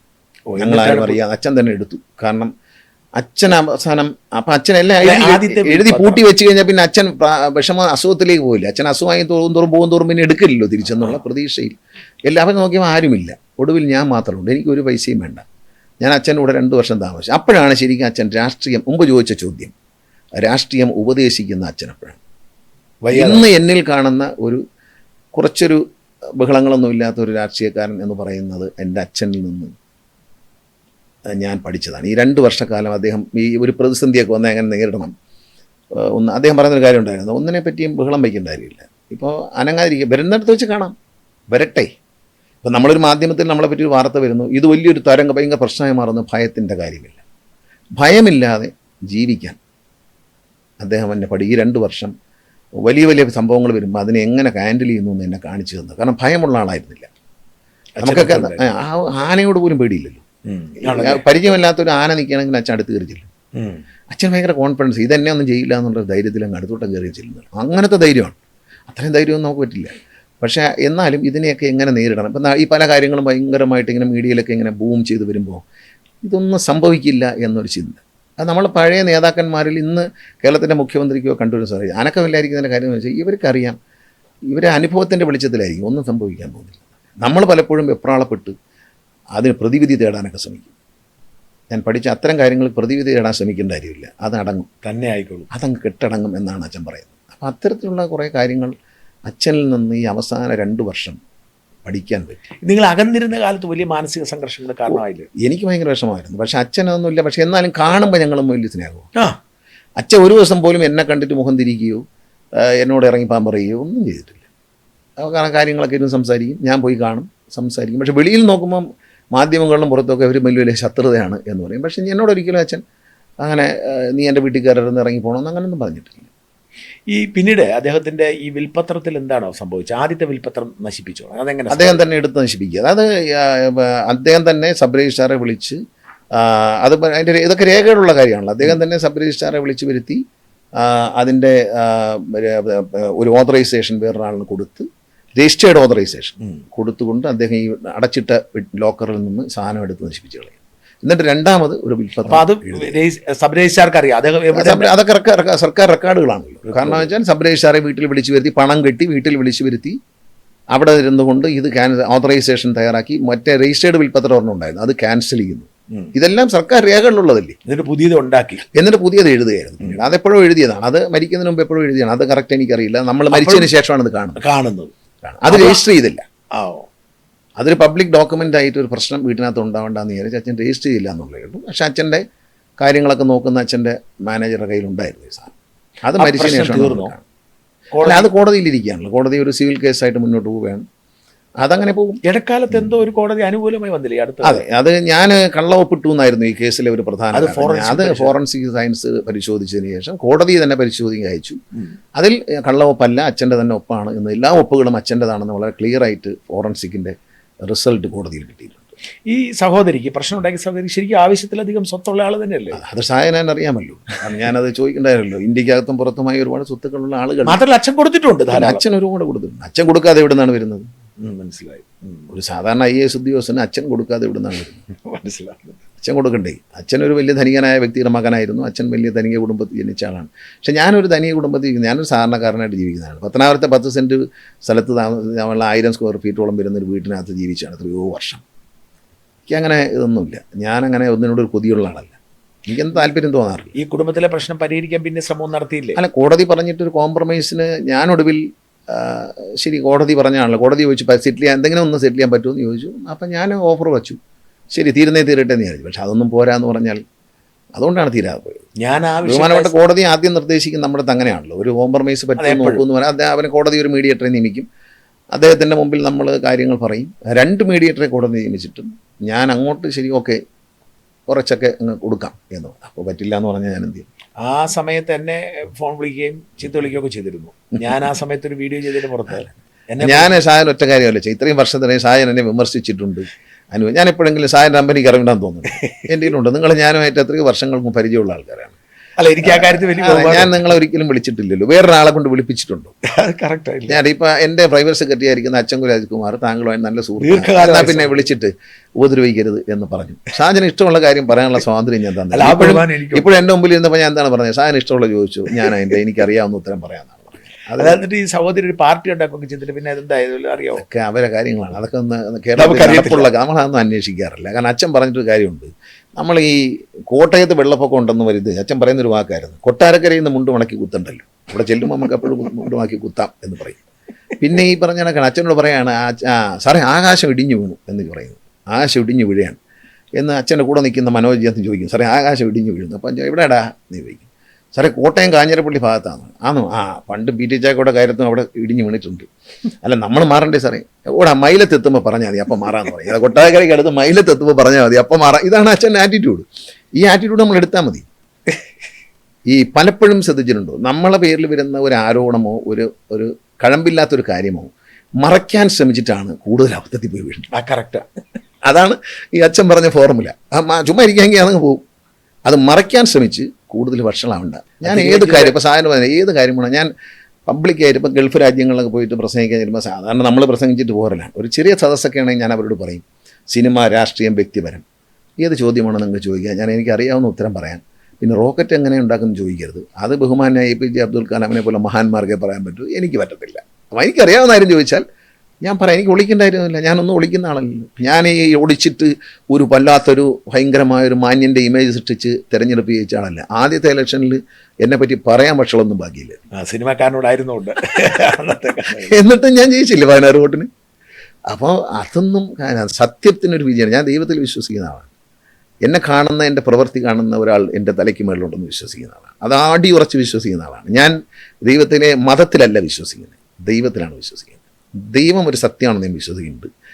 മതത്തിൽ വിശ്വസിക്കുമ്പോഴാണ് ഞാനൊരു മതവിശ്വാസിയാണ്, അല്ലെങ്കിൽ ഞാനൊരു ക്ഷേത്രവിശ്വാസിയാണ്, ഒരു പള്ളിയിലെ വിശ്വാസിയാണ് എന്നുള്ളതല്ല. ഞാൻ ദൈവവിശ്വാസിയാണ്. കാരണം ദൈവം എൻ്റെ കാര്യങ്ങൾ നടത്തി തരും എന്നതിൽ എനിക്ക് യാതൊരു സംശയമില്ല. അതുകൊണ്ടാണ് ഞാൻ ഇന്നിവിടെ ഇരിക്കുന്നത്. അന്ന് മുതൽ ഇപ്പോൾ 25 കൊല്ലം MLA ആയി. അതാണ് എൻ്റെ ഒരു മുമ്പേ ചോദിച്ചൊരു ചോദ്യം ബാക്കി കിടക്കുന്നത്. അച്ഛൻ അതൊരു അസ്വസ്ഥതയായോ? പെട്ടെന്ന് അച്ഛനങ്ങ് തോൽക്കുകയായിരുന്നല്ലോ തുടർച്ചയായിട്ട്. അല്ല, അച്ഛൻ പിന്നെ നിൽക്കാതെയായി. അച്ഛൻ്റെ കേസൊക്കെ വന്ന് അച്ഛൻ നിൽക്കാതെയായി. പ്രായത്തിൻ്റെ പ്രശ്നങ്ങളും ആരോഗ്യം, അത് കഴിഞ്ഞ് അച്ഛൻ നിന്നില്ലെങ്കിൽ പോലും പിന്നീട് അവസാന കാലത്ത് അച്ഛന് സന്തോഷമായിരുന്നു. കാരണം അച്ഛൻ പറയുമായിരുന്നു, പത്തനാപുരത്തിന് വേണ്ടി അവൻ എല്ലാം നന്നായിട്ട് ചെയ്തു. ഒരു MLA എന്ന നിലയിൽ അച്ഛൻ പലരോടും പറയുമായിരുന്നു, നന്നായി ചെയ്തു. ഒരു MLA എന്നുള്ള നിലയിൽ അവൻ്റെ ഡ്യൂട്ടി അവൻ നിർവഹിക്കുന്നുണ്ട്. രാവിലെ പോവും, എല്ലാ കാര്യങ്ങളും ചെയ്യും, ആര് വന്നാലും സാധിച്ചു കൊടുക്കുന്ന കാര്യങ്ങൾ. പിന്നെ അവരൊക്കെ വികസനത്തിൽ പത്തനാപുരം ബഹുദൂരം മുന്നോട്ട് കൊണ്ടുപോയതിനെപ്പറ്റി അച്ഛന് വളരെ അഭിമാനം ഉണ്ടായിരുന്നു. അവസാന കാലത്ത് അച്ഛൻ മരിക്കുമ്പോൾ പലരോടും പറഞ്ഞിട്ടുണ്ട്, എനിക്ക് അഭിമാനമുണ്ട്, അവൻ്റെ MLA എന്നുള്ള ജോലി അവൻ സത്യസന്ധമായി ചെയ്യും, അതിനകത്തൊരു കള്ളത്തരമാണ്. പിന്നെ ഞാൻ ആരിൽ നിന്നും ഒരു ബെനിഫിറ്റും സ്വീകരിക്കില്ല. ഒരു പരിപാടിക്ക് പോയാൽ ഒരു മൊമെൻ്റ് പോലും ഞാൻ സ്വീകരിക്കില്ല. പകരം ഞാൻ നോട്ട്ബുക്ക് വാങ്ങിക്കും, സ്കൂൾ ബാഗ് വാങ്ങിക്കും. കാരണം എനിക്ക് അത് പാവപ്പെട്ട കുഞ്ഞുങ്ങൾക്ക് ഞാൻ കൊടുക്കും. ഇതാരെയും ബോധ്യപ്പെടുത്താനില്ല, ഇതൊന്നും എൻ്റെ മരിക്കുമ്പോൾ കൊണ്ടുപോകാൻ പറ്റില്ല എന്ന് വിശ്വസിക്കുന്ന ആളാണ് ഞാൻ. ഇതിൽ നിന്ന് എനിക്കൊന്നും വേണ്ട. ഞാൻ എൻ്റെ ഓഫീസിൽ പോലും സാധനം വന്ന് നോക്കിയോ, ആരെങ്കിലും വിട്ടു നോക്കിയോ, സെക്രട്ടേറിയറ്റിലെ എൻ്റെ ഓഫീസിൽ ആവശ്യത്തിലധികം ഒരു ബൾബ് ഞാൻ കത്തിക്കില്ല. അതെൻ്റെ ഒരു സ്വഭാവമാണ്. കാരണം വെച്ചാൽ ഒരു ഹോട്ടലിൽ പോയി താമസിച്ചാലും നമ്മൾ ഹോട്ടലിന് ഒരു വാടകയാണ് കൊടുക്കുന്നത്. പക്ഷേ ഞാൻ ആവശ്യമില്ലാത്തൊരു ലൈറ്റ് ആ ഹോട്ടൽ മുറിയിൽ ഇടില്ല. അതെൻ്റെ ഒരു മനസ്സിൻ്റെ ഒരു സിറ്റിംഗ് ആണത്. സെക്രട്ടേറിയറ്റ് വന്നാലും 2 AC വെച്ചിട്ടുണ്ട്, അതിൽ ഒരെണ്ണേ ഞാൻ ഇടും. കാരണം ആവശ്യത്തിനൊരു തണുപ്പ് എന്നുള്ളതിനപ്പുറത്തേക്ക് ഞാൻ ഇരിക്കുന്ന ഭാഗത്ത് ജനങ്ങൾ എന്നെ കാണാൻ വരുന്ന ഭാഗത്തുകൊണ്ട് ലൈറ്റ് കാണത്തുള്ളൂ, അപ്പുറത്തെ ലൈറ്റ് ഓഫ് ചെയ്തു. ആവശ്യമുണ്ടെങ്കിൽ മാത്രം അതിടും. അതൊക്കെ എൻ്റെ ജീവിതത്തിൽ ഞാനൊരു ചില മനസ്സിൽ കാണുന്ന ചിട്ടാണ്. അതുകൊണ്ട് എന്ത് നേട്ടം? പക്ഷേ ഒരു രാജ്യത്തിന് 2 ലൈറ്റ് അണച്ചാൽ വലിയ നേട്ടമുണ്ടെന്ന് വിശ്വസിക്കുന്ന ആളാണ്. ഒരാൾ പോലെ പലരും ചെയ്യുമ്പോൾ അത് ഗുണമുണ്ടാകുന്നത്. കാരണം ഞാനൊരു മന്ത്രിയാണ്, എൻ്റെ കറണ്ട് ചാർജ് കൊടുക്കുന്നത് സർക്കാരാണ് എന്ന് കരുതി എല്ലാം കൂടെ അങ്ങോട്ട് ഓൺ ചെയ്തിട്ടിട്ട് ചെയ്യില്ല. ഞാൻ ആ യാത്ര ശ്രദ്ധിച്ചു നോക്കും. ഞാൻ TA വളരെ കുറച്ചേ വാങ്ങിച്ചിട്ടുള്ളൂ. ഞാൻ യാത്ര വളരെ കുറച്ചേ പോകുള്ളൂ. ഈ ട്രാൻസ്പോർട്ട് മന്ത്രി ആയതിനു ശേഷം ഞാൻ പത്തനാപുരം തിരുവനന്തപുരം അല്ലെങ്കിൽ പരമാവധി പോകുന്നത് തൃശ്ശൂർ അല്ലെങ്കിൽ പാലക്കാട് വരെ പോകും. അതിനപ്പുറത്തേക്ക് പബ്ലിക് പരിപാടി ഇല്ല. ഞാൻ പത്തനാപുരത്തിന് പുറത്തേക്ക് പൊതുപരിപാടികൾ ഒഴിവാക്കിയിരിക്കുകയാണ്. പോവില്ല എന്ന് തീരുമാനിച്ചു. എന്തിനാണ് വെറുതെ പോയി എന്തെങ്കിലും സംസാരിക്കും? അതൊരു വിവാദമായി മാറും, സ്വസ്ഥത നശിക്കും. ഇപ്രാവശ്യം വന്നപ്പോഴേ തീരുമാനിച്ചു, വിവാദങ്ങൾക്കില്ല, മുറിക്കത്തിരി അടച്ചിരിക്കുക, KSRTC നന്നാക്കുക. എന്നാൽ ഞാൻ അതിന് മുമ്പൊന്ന് വകുപ്പ് മാറ്റി കിട്ടുമെന്നൊക്കെ നോക്കി, രക്ഷയില്ല. പിന്നെ ഇത് രക്ഷപ്പെടാൻ പറ്റുമെന്ന പ്രതീക്ഷയൊന്നും എനിക്കുണ്ടായിരുന്നില്ല. എന്നാലും ഒരു നല്ല ടീമിനെ കൂടെ കിട്ടി, ഒരു CMDയും കുറച്ച് ഉദ്യോഗസ്ഥന്മാരും ആത്മാർത്ഥതയോടെ നിന്ന്, പിന്നെ ജീവനക്കാരനെ വിശ്വസിച്ചു. അതിലേക്ക് വരാം. അച്ഛനെ കുറിച്ച് 2 ചോദ്യം കൂടെ ബാക്കി. ഒന്ന്, ഈ സുപ്രീം കോടതിയിലെ അച്ഛൻ ജയിലിൽ പോയൊരു സാഹചര്യം ഉണ്ടായിരുന്നു. അതുണ്ടാക്കിയ ഒരു ആഘാതം അച്ഛൻ അത് ചില കേസ് മാനേജ്മെന്റിലെ വീഴ്ചയാണ്, വേണ്ടപ്പെട്ട ആളുകൾ തന്നെയാണ് അത് നഷ്ടപ്പെടുത്തിയെന്ന് പറയുന്നല്ലോ. അതെ, അതൊക്കെ ഉണ്ട്. അതൊക്കെ അച്ഛൻ്റെ കൂടെ നടന്നവരെ അച്ഛൻ തിരിച്ചറിയാൻ വൈകിപ്പോയി. കേസ് നടത്തുന്നതിൽ പരാജയപ്പെട്ടു അല്ലേ? അതിനകത്തൊക്കെ കേസിൽ ചില മാനിപ്പുലേഷൻസ് നടന്നു എന്ന് പറയുന്നത്, കേസ് നടത്തുന്നതിൽ വേണ്ട രീതിയിൽ ഹാജരായില്ല. ഏറ്റവും പ്രധാനപ്പെട്ട കാര്യം കേസ് മാനേജ്മെന്റ് ആണ്. അവിടെ നമുക്ക് ആളുകൾ പറയാനൊന്നും ആഗ്രഹമില്ലായിരിക്കും. ഞാൻ കേട്ടത് അവിടെയുള്ള വളരെ വിശ്വസ്തനായ നിങ്ങളുടെ കുടുംബക്കാർ തന്നെയാണ് ഉഴപ്പിയത് പറയുന്നത്. അതൊക്കെ അവരെയൊക്കെ അച്ഛൻ അമിതമായ വിശ്വാസമായിരുന്നു. പക്ഷെ അപ്പോഴൊക്കെ ഞാൻ അച്ഛൻ പറയാം, അച്ഛൻ എൻ്റെ അമ്മ പറയുമായിരുന്നു, വിശ്വസിക്കരുതെന്ന് പറയാൻ. പക്ഷെ അമ്മ പറയുന്ന അച്ഛൻ കേട്ടില്ല. അമ്മ വളരെ കറക്റ്റായിരുന്നു. അമ്മ കുറച്ചുകൂടി ഇത്തരം കാര്യങ്ങളൊരു ജഡ്ജ്മെൻ്റ് ഉള്ള ആളാണ്. അമ്മ ആളുകളുമായി കുറച്ചുകൂടി അടുത്ത് ഇടപെടുകയും സംസാരിക്കുകയും ഏറ്റവും സാധാരണക്കാരോട്ട് ഇടപെടുന്ന ആളായിരുന്നു. അപ്പം അമ്മയുടെ കണ്ണിൽ ഇത് വലിയ തെറ്റാണ്, ചെയ്യരുതെന്ന് പറയുമായിരുന്നു. ഈ വക ആളുകളെ കൊണ്ട് നടക്കരുതെന്ന് അമ്മ നിർബന്ധിച്ചു. പക്ഷെ അച്ഛൻ ഒരിക്കലും കേൾക്കില്ല. പൂർണ്ണ വിശ്വാസം അച്ഛന് ദോഷം ചെയ്തു എന്നാണ് തോന്നുന്നത്. പക്ഷേ ഏതായാലും അതൊക്കെ എനിക്ക് വലിയ ഷോക്ക് ഉണ്ടായിരുന്നു. അച്ഛൻ ജയിലിൽ പോകാമെന്ന് പറഞ്ഞൊരു മകനെ സംബന്ധിച്ച് വലിയ ഷോക്ക്. അതുകൊണ്ടാണ് ഞാൻ പറയുന്നത്, എനിക്കൊരു ഇത്തരം കാര്യങ്ങൾ ചെയ്യുന്നത്, എന്തൊരു നിയമവിരുദ്ധമായതോ വഴിവിട്ടതോ ആയ ഒരു കാര്യം ചെയ്യുന്നതോ സംസാരിക്കാൻ പോലും എൻ്റെ ഉള്ളിൽ ഒരു ഭയമുണ്ട്. ഞാൻ അതുകൊണ്ട് ചെയ്യില്ല. അച്ഛനെക്കുറിച്ച് അവസാനത്തെ ചോദ്യം. ഈ അവസാനത്തെ ഒരു കാലഘട്ടത്തിൽ വലിയൊരു അകൽച്ചയ്ക്ക് ശേഷം അച്ഛനോടൊപ്പം കഴിഞ്ഞ ആ കാലഘട്ടം ഉണ്ടല്ലോ, അച്ഛനൊന്ന് ഒത്തിരി കുമ്പസാരിച്ചോ ഈ പാലത്തിൽ? അച്ഛൻ ഒരുപാട് സ്നേഹമായിരുന്നു. അച്ഛൻ അത് കഴിഞ്ഞിട്ട് ഞാൻ രാവിലെ പത്തനാപുരത്തേക്ക് പോകും. അച്ഛൻ്റെ കൂടെ കൊട്ടായക്കര വീട്ടിലായിരുന്നു താമസം, വാളയിൽ വാളാത്തായിരിക്കും. അപ്പോൾ അച്ഛന് രാവിലെ എണീച്ച് അച്ഛൻ്റെ കൂടെ ഇരുന്ന് സംസാരിക്കണം. 7 മണിക്ക് രാവിലെ സംസാരിക്കും. എഴുന്നേറ്റ് വന്ന് അച്ഛൻ്റെ കൂടെ ഒരു 9 മണി വരെ സംസാരിക്കും. അതെല്ലാം കഴിഞ്ഞ് ഞാൻ റെഡിയായി പത്തനാപുരത്തേക്ക് പോയാൽ വൈകിട്ടൊക്കെ ആകുമ്പം വിളിക്കും, അങ്ങോട്ട് വിളിച്ചിട്ട് പറയും അമ്മ അവിടെ അങ്ങനെ ചുമ്മാ ഇരിക്കുവാണെങ്കിൽ വരാൻ പറ എന്ന് പറയും. അപ്പോൾ രാത്രി വന്നാലും ഒരു 9 മണിക്കൊക്കെ വന്നാലും അച്ഛനൊരു 9:30 10 മണി വരെ വർത്താനം പറയും. പിന്നെ ഞാൻ എന്തെങ്കിലും എനിക്ക് ജോലികളുണ്ടെങ്കിൽ ഞാൻ ഈ മണ്ഡലത്തിലെ കാര്യങ്ങളൊക്കെ എഴുതി വയ്ക്കും. ഇത് ഒരു സ്ക്രിബിളിംഗ് ഒരു ബുക്കുണ്ട്, ആ ബുക്കിനകത്ത് ഞാൻ എഴുതി വയ്ക്കും. ഇന്ന കാര്യങ്ങൾ ഇന്ന ആളുകൾ ആവശ്യപ്പെട്ടു അതെങ്ങനെ നടപ്പിലാക്കാം എന്ന് എഴുതി വയ്ക്കുന്ന ഒരു ഡയറി ഉണ്ട് എൻ്റെ കയ്യിൽ. അനേക വർഷത്തെ ഡയറി ഉണ്ട്. ഞാൻ ആര്യങ്കാവും തെന്മല പഞ്ചായത്ത് പോലെ എൻ്റെ മണ്ഡലമായിരിക്കുന്ന കാലത്ത് ഞാൻ എഴുതി അന്നത്തെ ഡയറി കാണുമ്പോൾ ഏറ്റവും രസമാണ്. ഇപ്പോൾ ഇവർക്കൊക്കെ അറിയാം, അച്ഛൻ മുലാജിയണ്ണനൊക്കെ ചോദിച്ചു പറയും. ആ ഡയറി തുറന്നാൽ നല്ല രസമാണ്. കാരണം നമ്മൾ അത് കുറിക്കും. ആ ഡയറിയിൽ എഴുതുന്ന നമ്മളെ വിശേഷങ്ങളല്ല. അപ്പോൾ ഒരാൾ പറഞ്ഞ ഇന്ന സ്ഥലത്ത് ഈ റോഡ് എന്നിട്ട് അറിയതാണ് അല്ലെങ്കിൽ കലങ്ങൊന്ന് പണിഞ്ഞതാണ്, അപ്പോൾ ഇന്ന ആളത് ആവശ്യപ്പെട്ടു എന്ന് എഴുതി വയ്ക്കും. എന്നാൽ ഇപ്പുറത്തെ സൈഡിൽ അതിന് ഏത് ഫണ്ട് അനുവദിക്കാമെന്നൊരു ഐഡിയ ഇടും ഞാൻ, അത് എഴുതി വയ്ക്കും. എന്നിട്ട് ഇത് ഫോളോ അപ്പ് ചെയ്തിട്ട് ഇതിനെ ടിക്ക് ചെയ്യും. അങ്ങനെ അനേകം ബുക്ക് എൻ്റെ ഇരിപ്പുണ്ട്, ഞാൻ ചായനെ കാണിച്ചു തരാം. ഈ ബുക്കുകൾ കാണുമ്പോൾ ഭയങ്കര സന്തോഷമാണ്. കാരണം ആര്യങ്കാവ് തെന്മല പഞ്ചായത്തൊന്നും പത്തനാപുരത്തിൻ്റെ ഭാഗമല്ല ഇപ്പോൾ, പക്ഷെ അവിടെ ഉണ്ടാക്കിയ ഓരോ പാലങ്ങളും കലങ്ങളും റോഡുകളും ഇത് മുഴുവൻ അന്നത്തെ ആവശ്യങ്ങൾ അവിടെ എല്ലാം വൈദ്യുതീകരിച്ചത് ഞാനാണ്, കംപ്ലീറ്റ് വൈദ്യുതീകരണം കൊണ്ടുവന്ന ഞാനാണ്. അപ്പോൾ ഇതിൻ്റെയൊക്കെ എഴുതി വെച്ചിട്ടുണ്ട്. ഇത് കാണുമ്പോൾ ഒരു സാറ്റിസ്ഫാക്ഷൻ ഉണ്ട്. അതൊരു പുസ്തകം എഴുതാനാണെങ്കിൽ ഒന്നും മിസ്സാവത്തില്ല. ഈ പഴയ ബുക്കുകൾ ഒരു 3 ഇരിപ്പുണ്ട്. അത് ഡയറി എടുത്ത് ഡേറ്റ് എന്ന ഡയറി ഒന്നുമില്ല, എഴുതി അങ്ങ് പോവുകയാണ്. ഇങ്ങനെ ഒരു വശത്ത് എഴുതും ഒരു വശത്ത് ഒഴിച്ചു. ഇപ്പോഴും ഉണ്ട്. ഒരു വശത്ത് പഠിച്ചതാ. ഞാൻ തന്നെ ഒരു ഓർഗനൈസ്ഡ് ആണ്. ഞാൻ എപ്പോഴും ലൈഫിൽ ഓർഗനൈസ്ഡ് ആയിട്ട് ജീവിക്കുന്ന ആളാണ് ഞാൻ. എല്ലാം കറക്റ്റായിട്ട് അടുക്കി വയ്ക്കുക. എൻ്റെ വാഹനങ്ങൾ അതിന് ശരി തന്നെ ഞാൻ ക്ലീൻ ചെയ്ത് വയ്ക്കും. ഭയങ്കര വൃത്തി, ആവശ്യമില്ലാത്ത ചപ്പും ചവറൊന്നും ഇടില്ല. അതൊക്കെ എനിക്ക് മാലിന്യം വലിച്ചെറിയാമെന്ന് എനിക്ക് പറ്റുന്ന കാര്യങ്ങളല്ല.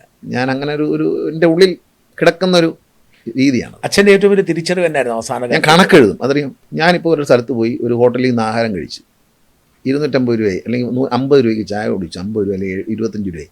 ഞാനൊരു ബുക്കിൽ എഴുതി വയ്ക്കും, ഇന്ന ചായ എഴുതി വയ്ക്കും. അതൊരു ശീലമാണ്. അതൊരു ശീലമാണ്. അതെല്ലാവർക്കും നല്ലൊരു ശീലമാണ്. അതിപ്പോൾ നമ്മൾ സിഗരറ്റ് വലിയുള്ള ഒരാളാണ്, അദ്ദേഹം സിഗരറ്റ് വാങ്ങിക്കാൻ ഇത്ര ചിലവഴിക്കും. നമ്മൾ കഴിഞ്ഞ മാസം കണക്കെടുത്ത് നോക്കുമ്പോൾ സിഗരറ്റിൻ്റെ പൈസ കൂടിയിട്ടുണ്ട്. അപ്പോൾ നമ്മളെ സിഗരറ്റ് വലി കൂടി, അത് ആരോഗ്യത്തിന് കേടാണ്, നമ്മളെ പൈസയും പോവുകയാണ്. അപ്പോൾ സിഗരറ്റ് വലി കുറയ്ക്കണം. മദ്യപിക്കുന്ന ആളാണെങ്കിൽ മദ്യം വാങ്ങിക്കാൻ ഇത്ര ചിലവാക്കി നോക്കുമ്പോൾ ഒരു മാസം ഇന്ന് കഴിഞ്ഞ മാസത്തേക്കാൾ 1000 രൂപ ഇപ്രാവശ്യം കൂടുതലാണ്. അപ്പോൾ ഒന്നിൽ കൂടുതൽ മദ്യപിച്ചു അല്ലെങ്കിൽ മദ്യത്തിന് വില കൂടി. ഇത് കുറയ്ക്കണം എന്ന് അത് റെഗുലേറ്റ് ചെയ്യാൻ വേണ്ടിയാണ് ഞാനത്. KSRTCയുടെ കണക്കും ഞാൻ തന്നെയാണ് എഴുതുന്നത്. ഈ ഒരു കണക്കുണ്ടല്ലോ, എൻ്റെ അമ്മ എഴുതുമായിരുന്നു. അങ്ങനെ അമ്മയിൽ നിന്ന് കിട്ടിയാണ് ഈ കണക്കെഴുത്ത്. എൻ്റെ അമ്മ കടം തീർക്കാനൊക്കെ ഭയങ്കര പിടിക്കുക. KSRTCയുടെ കടം തീർത്തത് എൻ്റെ അമ്മയുടെ ഫോർമുലയാണ്. ഏറ്റവും കൂടുതൽ സമ്മർദ്ദം ചെയ്യുന്നവർക്ക് ആദ്യം കൊടുക്കും, പലിശ കൂടുതലുള്ളവർക്ക് ആദ്യം കൊടുക്കും. അപ്പോൾ കുറച്ച് പൈസ മിച്ചം കിട്ടുമല്ലോ, പലിശ കൂടുതലും പോയില്ല. അങ്ങനെ അമ്മയുടെ ഒരു എക്കണോമിക്സ് ഉണ്ട്, മുറുക്കാങ്കടയിലെ ഒരു സയൻസാണ്. ആ എക്കണോമിക്സാണ് KSRTC നടപ്പില്ല. എന്തിനായിരുന്നു അത്തരമൊരു അമ്മയ്ക്കും അച്ഛനുമൊക്കെ അത്തരമൊരു അമ്മയ്ക്ക് അല്ലെങ്കിൽ ഇപ്പം ഗണേഷ് കുമാറൊക്കെ എന്തിനാണ് ഇങ്ങനെ ഒരു കണക്ക്? കാരണം ആവശ്യത്തിന് കാശ് അല്ല, ഞാൻ അങ്ങനെ ഒരാളല്ല. കാരണം ഞാൻ എൻ്റെ കയ്യിൽ അങ്ങനെ പൈസ ഷാജൻ എല്ലാവരും തെറ്റിദ്ധരിച്ചത് ഞാൻ അങ്ങനെ ഒരു വലിയ പണക്കാരനൊന്നുമായിരുന്നു. ഞാൻ ഈ സിനിമയിൽ അഭിനയിച്ച് കിട്ടിയ പൈസ അല്ല അതിൻ്റെ ഒന്നും. അച്ഛൻ ഉണ്ടാക്കിയിരിക്കുന്ന അച്ഛനൊന്നും തന്നത് മരിച്ച ശേഷം മറ്റൊന്നും തരില്ല. അച്ഛൻ ഡീസൽ അടിക്കാൻ പോലും പൈസ തരില്ല. ആണോ? ഇത്രയും കോടികളുണ്ടെങ്കിൽ അച്ഛൻ കാർ തരില്ലല്ലോ. അച്ഛൻ്റെ കാറ് ചോദിച്ചാൽ അച്ഛൻ കാറെന്ന് എടുത്തോട്ടെ, പറ്റൂല എന്നോ. അച്ഛൻ്റെ കാർ എടുത്തുകൊണ്ട് പോകാൻ നോക്കി അച്ഛൻ തരില്ല. അച്ഛൻ നല്ല വിവിധതരം കാറുകളൊക്കെ ഉണ്ട്. പിന്നെ ഞാൻ ഈ ഒരു ഘട്ടത്തിൽ ചില ബിസിനസ്സൊക്കെ ചെയ്ത് അതൊക്കെ പൊളിഞ്ഞു. അതിനൊന്നും പറ്റിയ ആളല്ല. എന്നാ ബിസിനസ്സൊക്കെ? ഞാൻ ഐസ്ക്രീമിൻ്റെ ഏജൻസി ഉണ്ടായിരുന്നു എനിക്ക് പഠിക്കുന്ന കാലത്ത്. പഠിച്ച സിനിമ വന്നതിന് ശേഷം സിനിമയിൽ എൻ്റെ കാശ് കൊണ്ട് തന്നെ ചെയ്തത്, എൻ്റെ സ്വന്തം കാശിന് ചെയ്തു. അച്ഛനെതിരെ എതിർപ്പ്. പിന്നെ ഈ വട്ട് പിടിച്ചിട്ട് കാറ് ഇറങ്ങുന്ന കാറുകൾ വാങ്ങിക്കും, വാങ്ങിച്ചിട്ട് നഷ്ടത്തിരിക്കും. അങ്ങനെ ഒരുപാട് പൈസ.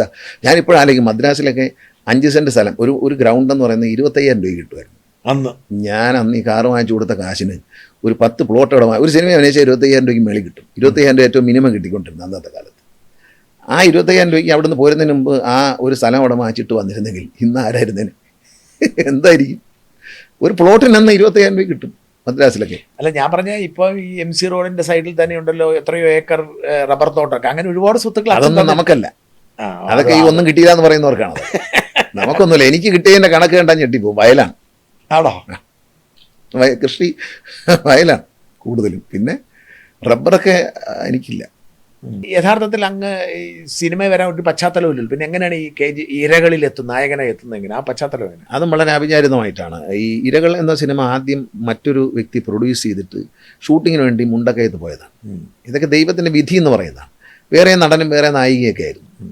അവിടെ വെച്ച് അദ്ദേഹം പ്രൊഡ്യൂസർ അവിടെ വെച്ച് ഹാർട്ട് അറ്റാക്ക് ആയിട്ട് മരിക്കും. ഷൂട്ടിംഗ് നാളെ തുടങ്ങുന്നു, തലേ ദിവസം ഹാർട്ട് അറ്റാക്ക് ആയിട്ട് മരിക്കും. അതിനുശേഷം ഈ പടം ഡ്രോപ്പ് ചെയ്തു. ഡ്രോപ്പ് ചെയ്തതിന് ശേഷം നമ്മുടെ നടൻ സുകുമാരൻ, മല്ലിയ ചേച്ചി ഇവരടുത്ത വീട്ടിലാണ് KG ജോർജ് താമസിച്ചത്. അപ്പോൾ അദ്ദേഹം ഈ കഥ സുകുമാരനോട് പറയും. അപ്പോൾ അങ്ങനെ അദ്ദേഹം കഥ പറഞ്ഞു നമുക്ക് എടുക്കാം. സുകുമാരൻ പ്രൊഡ്യൂസ് ചെയ്യാൻ തീരുമാനിച്ചു. ഇന്നത്തെ പൃഥ്വിരാജിൻ്റെ അച്ഛൻ. അപ്പോൾ അദ്ദേഹം പ്രൊഡ്യൂസ് ചെയ്യാൻ ഞങ്ങളുടെ കുടുംബ സുഹൃത്തായിരുന്നു. അപ്പോൾ അദ്ദേഹം നമ്മുടെ വീട്ടിൽ എപ്പോഴും വരും. തിരുവനന്തപുരത്ത് വന്ന ആകെ അവർ പോകുന്നത് നമ്മുടെ വീട്ടിൽ മാത്രം. അന്ന് മാർസിസ്റ്റുകാരെല്ലാം നല്ല സൗഹൃദത്തില്ല. ഇദ്ദേഹം മാർസിസ്റ്റുകാരനാണ് സുകുമാരൻ. അച്ഛനുമായിട്ട് നല്ല സ്നേഹമാണ്. അച്ഛനോട് ഭയങ്കര സ്നേഹമാണ്. AKG EMS ഒക്കെ വീട്ടിൽ വന്നിട്ടുണ്ട്. ഞാൻ കൊച്ചിനെ കണ്ടു. AKG അദ്ദേഹത്തിൻ്റെ ഭാര്യയും ശീലാഗോപാലും മകളും വന്നിട്ടുണ്ട്. എന്നിട്ട് സുകുമാരൻ്റെ അപ്പം അങ്ങനെ സൂബേട്ടൻ പറഞ്ഞു അപ്പോൾ ഇങ്ങനെ എടുക്കാം എന്ന് പറഞ്ഞു. അപ്പം ജോർജ് സാറ് പറഞ്ഞു ഞാൻ ആരെ അഭിനയിപ്പിക്കാമെന്ന് ചോദിച്ചു. അപ്പോൾ ജോർജ് സാറ് പറഞ്ഞു എന്നാണ് പറഞ്ഞു, ഞാൻ തിരുവനന്തപുരത്ത് ഗാന്ധിമതി ബാലൻ്റെ ഓഫീസിൽ ഒരു പയ്യനെ കണ്ടു, ഇത് ഒരു മന്ത്രിയുടെ മോനാണ്, അവൻ ഈ ക്യാരക്ടർ നന്നായിരിക്കും എന്ന് പറഞ്ഞു. അദ്ദേഹത്തിൻ്റെ മനസ്സിലുള്ള ക്യാരക്ടറിന് ചേരും എന്ന് പറഞ്ഞു. പഴയ സ്റ്റാർ കാസ്റ്റൊക്കെ അങ്ങ് മാറി. അപ്പോൾ സുഖേട്ടൻ ബാലേട്ടനെ വിളിച്ച് ചോദിച്ചു, ബാലൻ ചേട്ടൻ ആരാ ബാല ഈ നമ്മളവിടെ കണ്ടൊരു മന്ത്രി, അത് നമ്മുടെ ഗണേശനാന്ന് പറഞ്ഞു. ഇനി ഗാന്ധിമതി ബാലൻ ചേട്ടനാണ് ഇതിൻ്റെ ഡിസ്ട്രിബ്യൂഷൻ എടുത്തത്. അപ്പോൾ ഗാന്ധിമതി ബാലൻ ചേട്ടനെ ഞാനുമായിട്ട് പെട്ടെന്ന് അങ്ങനെ ഒരു തോന്നലൊക്കെ ജോർജ് സാർ അതിന് മുമ്പ് ഒരു ദിവസം ഗാന്ധിമതി ബാലൻ ചേട്ടൻ്റെ ഓഫീസിൽ വെച്ച് എന്നെ പരിചയപ്പെടുത്തി. ഞാൻ കോളേജിൽ നിന്ന് ആർട്സ് കോളേജിലാണ് പഠിച്ചത്. അപ്പോൾ അവിടുന്ന് രാവിലെ സമരമൊക്കെ ആയിരിക്കും. മുങ്ങി വന്നാൽ ഗാന്ധിമതി ബാലൻ ചേട്ടന് തെക്കാടൊരു ഓഫീസുണ്ടായിരുന്നു. അപ്പോൾ അവിടെ കയറി ചെല്ലും. സിനിമാ കഥകളൊക്കെ കേൾക്കാൻ ഇഷ്ടമാണ്. അപ്പോൾ അങ്ങനെ ചെന്ന് ഇരിക്കുമ്പോൾ ബാലൻ ചേട്ടൻ അപ്പം ജോർജ് സാറിനെ അവിടെ വെച്ച് പരിചയപ്പെട്ടു. അദ്ദേഹത്തിൻ്റെ സിനിമകളൊക്കെ കണ്ടിട്ടുണ്ട്. അപ്പം ജോർജ് സാറിനെ പരിചയപ്പെടുത്തിയും പറഞ്ഞു ഇങ്ങനെ ബാലകൃഷ്ണപിള്ള സാറിൻ്റെ മോനാന്നൊക്കെ പറഞ്ഞു. അങ്ങനെ കേട്ടിട്ടുണ്ട്. ആരാന്ന് അദ്ദേഹം അത്ര ശ്രദ്ധിച്ചതൊന്നുമില്ല. പിന്നീട് പറഞ്ഞു ഏതോ ഒരു മന്ത്രിയുടെ മോനാണ് എന്ന് പറഞ്ഞു. അപ്പോഴാണ് ഞാനാണെന്ന് പറയുന്നത്. അപ്പോൾ സുഖേട്ടൻ വീട്ടിൽ വന്നിട്ട് അച്ഛനോട് നിർബന്ധിക്കും. അച്ഛൻ സമ്മതിച്ചില്ല. ഒടുവിൽ ഞാനൊരു ഡിമാൻഡ് വെച്ചു. അപ്പോൾ എന്നെ മല്ലിയ ചേച്ചി എല്ലാം കൂടെ പറഞ്ഞ് ഇളക്കി, മോനെ അഭിനയിക്കാം, മോനെ നല്ല മോൻ അങ്ങ് രക്ഷപ്പെടും, ഭയങ്കര മോൻ നന്നായിട്ട് അഭിനയിക്കാം. ചേച്ചി ഞാൻ സ്റ്റേജിൽ പോലും കയറിയിട്ടില്ല, എനിക്ക് പറ്റില്ല. അങ്ങനെ ധൈര്യം പറഞ്ഞ് കുറച്ച് കഴിഞ്ഞപ്പോൾ എനിക്ക് പോയാന്നായി, ഒന്ന് അഭിനയിച്ച് കളയാന്നായി. അതിനുമ്പോൾ പ്രിയദർശനമായിട്ടൊക്കെ നല്ല അടുപ്പമുണ്ട്, സുരേഷ് കുമാറുമായിട്ടൊക്കെ. പക്ഷെ അപ്പോഴൊന്നും ഞാൻ ക്യാമറയുടെ മുമ്പിലേക്ക് വരില്ല. എനിക്ക് ഭയങ്കര പേടിയാണ്. ഞാൻ നാടകത്തിലൊന്നും അഭിനയിച്ചിട്ടില്ല സ്കൂളിൽ പഠിക്കുമ്പോൾ. പോലെ തന്നെ അന്നേ അറിയാം. കാരണം ലാലേട്ടനൊക്കെ അച്ഛൻ്റെ ഫ്രണ്ടായിരുന്നു. ലാലേട്ടൻ്റെ അച്ഛൻ്റെ കൂടെ ഇലക്ട്രിസിറ്റി ബോർഡിലുണ്ടായ ലോ സെക്രട്ടറി ആയിരുന്നു. അത് കഴിഞ്ഞ് അച്ഛൻ്റെ പ്രൈവറ്റ് സെക്രട്ടറി ആയിരുന്നു. അങ്ങനെയൊക്കെ പിന്നെ പ്രൈവറ്റ് അച്ഛൻ മന്ത്രി ആയിരിക്കുമ്പം അച്ഛൻ്റെ പ്രൈവറ്റ് സെക്രട്ടറി ആയിരുന്നു വിശ്വനാഥ് സാർ. അപ്പം അങ്ങനെ ലാലേട്ടനുമായിട്ട് സിനിമയിലൊക്കെ വരുന്നതിന് മുമ്പ് കൊച്ചിയിലെ കണ്ട് പരിചയമുണ്ട്. അപ്പം അങ്ങനെ ഒരു ബന്ധമുണ്ട്. അപ്പം പക്ഷെ അഭിനയിക്കുക എന്നുള്ള സംഭവം എൻ്റെ ക്യാമറ മുമ്പിലേ ഞാൻ വരത്തില്ല, ഓടിക്കളയും. അപ്പോൾ അങ്ങനെ മല്ലിയ ചേച്ചി എല്ലാം കൂടെ പറഞ്ഞ് സുഖേട്ടനോട് അങ്ങ് എരിയേറ്റി. അപ്പോൾ അച്ഛനോട് ഞാൻ പറഞ്ഞു എനിക്കൊരാഗ്രഹമുണ്ട്, എന്നെ വിമാനം പറത്താൻ പഠിക്കാൻ പറ്റും. അതായിരുന്നു എനിക്കൊരു പൈലറ്റ് ആവണമെന്നായിരുന്നു. അപ്പോൾ അച്ഛൻ എന്നെ ഫ്ലൈയിങ്ങിന് വിടണം, അല്ലെങ്കിൽ സിനിമ അഭിനയിക്കാൻ പറ്റും. അപ്പോൾ അച്ഛൻ പറഞ്ഞാൽ രണ്ടും അപകടം പിടിച്ച് തന്നെ പറഞ്ഞ വാക്കാണ്, എന്നാൽ താഴെ കിടന്ന് ആയിക്കോട്ടെ മേളിൽ പോയിട്ട് ചാവണ്ടെന്ന് പറഞ്ഞു എന്ന് പറഞ്ഞിട്ടാണ്. ഏത് രണ്ടും അപകടം പിടിച്ചതാണ്, അത് ആകാശത്ത് പോയിട്ട് വേണ്ട, താഴെ കിടന്നായിക്കോട്ടെ പൊടി പോലും കിട്ടത്തില്ല എന്ന് പറഞ്ഞാണ് എന്നെ സിനിമ. ഇതാണ് ഉപയോഗിച്ച വാക്ക്. അച്ഛൻ ഇങ്ങനെയുള്ള ചില വാക്കുകൾ ഉപയോഗിക്കുമല്ലോ. അതെ അന്ന് ഉപയോഗിച്ച വാക്ക് ഇതാണ്. അങ്ങനെ സിനിമ അഭിനയിക്കും. അല്ലാതെ എങ്ങനെ ഒരു അഭിനയത്തിന് ഒരു പരിചയമില്ലാത്ത ഒരു പരിചയമില്ല. ഞാൻ ചെന്ന് ജോർജ് സാറിൻ്റെ മുമ്പിൽ നിൽക്കുമ്പോൾ ഇദ്ദേഹം പറഞ്ഞു തരുന്നത് അങ്ങനെയാണ്, ഭയങ്കര രസമാണ്. ഇങ്ങനെ പറഞ്ഞു തരുമ്പോൾ നമ്മൾ ശ്രദ്ധിച്ചങ്ങോട്ട് ഇരുന്നാൽ ഇതിലേക്ക് നമ്മളങ്ങ് ചെയ്യും. അപ്പോൾ അന്നാണ് എനിക്ക് മനസ്സിലായി എൻ്റെ ഉള്ളിൽ നടനുണ്ട്. കാരണം ഈ ശില്പി റോഡിൽ കിടക്കുന്ന കല്ല് കണ്ടാൽ നമുക്കൊന്നും തോന്നില്ല. ഇത് മരുവെല്ലാം കെട്ടാൻ വേണമെങ്കിൽ അവിടെ മാറ്റിയിട്ട് ഇനി കാല് തട്ടും എന്ന് വിചാരിക്കും. പക്ഷേ ശില്പി കണ്ടാൽ അതിൽ മനോഹരമായ ഒരു സുന്ദരമായ രൂപം ശില്പിക്ക് കാണാൻ പറ്റുമെന്ന് പറഞ്ഞാൽ നമ്മളൊരു കല്ലായിരുന്നു. ആ കല്ലിൻ്റെ ഉള്ളിൽ KG ജോർജ് എന്ന മഹാനായ സംവിധായകന് ഒരു നടനെ കണ്ടെത്താൻ പറ്റി എന്നുള്ളതാണ്. പിന്നീട് സിനിമ ഇപ്പോഴും പ്രസക്തമാണ്. ഇരകൾ എന്ന സിനിമ ഇപ്പം ന്യൂ ജനറേഷൻ ഏറ്റവും കൂടുതൽ കാണുന്ന സിനിമ ഇരകൾ. അതെ വളരെ ഒരു ഡിഫറൻ്റ് ആയിട്ടുള്ള ഒരു സബ്ജക്റ്റും ഒരു കാര്യം. അതെങ്ങനെ ആ ഒരു റോളിലേക്ക് പെട്ടെന്ന് എത്തപ്പെട്ടു? അല്ല, ഇദ്ദേഹം പറഞ്ഞു തരുമ്പോൾ ഞാൻ അതിലേക്ക് അങ്ങ് വരികയായിരുന്നു. അതെന്തുകൊണ്ടെന്ന് എനിക്കറിയാം. ഒരു വാസന ഉള്ളിൽ ഉണ്ടായിരുന്നു. എൻ്റെ അമ്മ വിമൻസ് കോളേജിൽ പഠിക്കുന്ന കാലത്ത് ബെസ്റ്റ് ആക്ട്രസ് ആയിരുന്നു. അമ്മ അങ്ങനെ ഒരു വാസന ഉള്ളിൽ ഉണ്ടായിരിക്കും. പലതും കിട്ടിയ കണക്കെഴുത്ത്. അമ്മയുടെ എക്കണോമിക്സ് ആണ് ഞാൻ KSRTC നഷ്ടത്തിൽ നിന്ന് കരകയറുന്നത്. ഞാൻ ഇപ്പോഴത്തെ ഉദ്യോഗസ്ഥന്മാർക്കും പണ്ടിരുന്നപ്പോഴും ഈ വെള്ള പേപ്പറിൽ കണക്കെഴുതി കാണിച്ചു കൊടുത്തിട്ടാണ്. ഇപ്പോഴത്തെ ഫൈനാൻസ് ഓഫീസർക്കും ഞാനാണ് പറഞ്ഞു കൊടുക്കുന്നത്, ഇന്ന കടം തീർക്കാം, ഇങ്ങനെ ചെയ്യാന്ന് പറഞ്ഞ അമ്മയുടെ പരിപാടിയാണ്. എന്നിട്ട് ഈ സിനിമയ്ക്ക് ശേഷം 250 സിനിമയിലും കുറഞ്ഞ അഭിനയിച്ചിട്ടുണ്ടാവുമല്ലോ. 270 സിനിമ. 270. ഇതിൻ്റെ ഇടയിൽ എങ്ങനെ പിന്നെ സിനിമയായി തൊഴിലല്ലേ? പിന്നെ സിനിമയാണ്. കാരണം ഒരു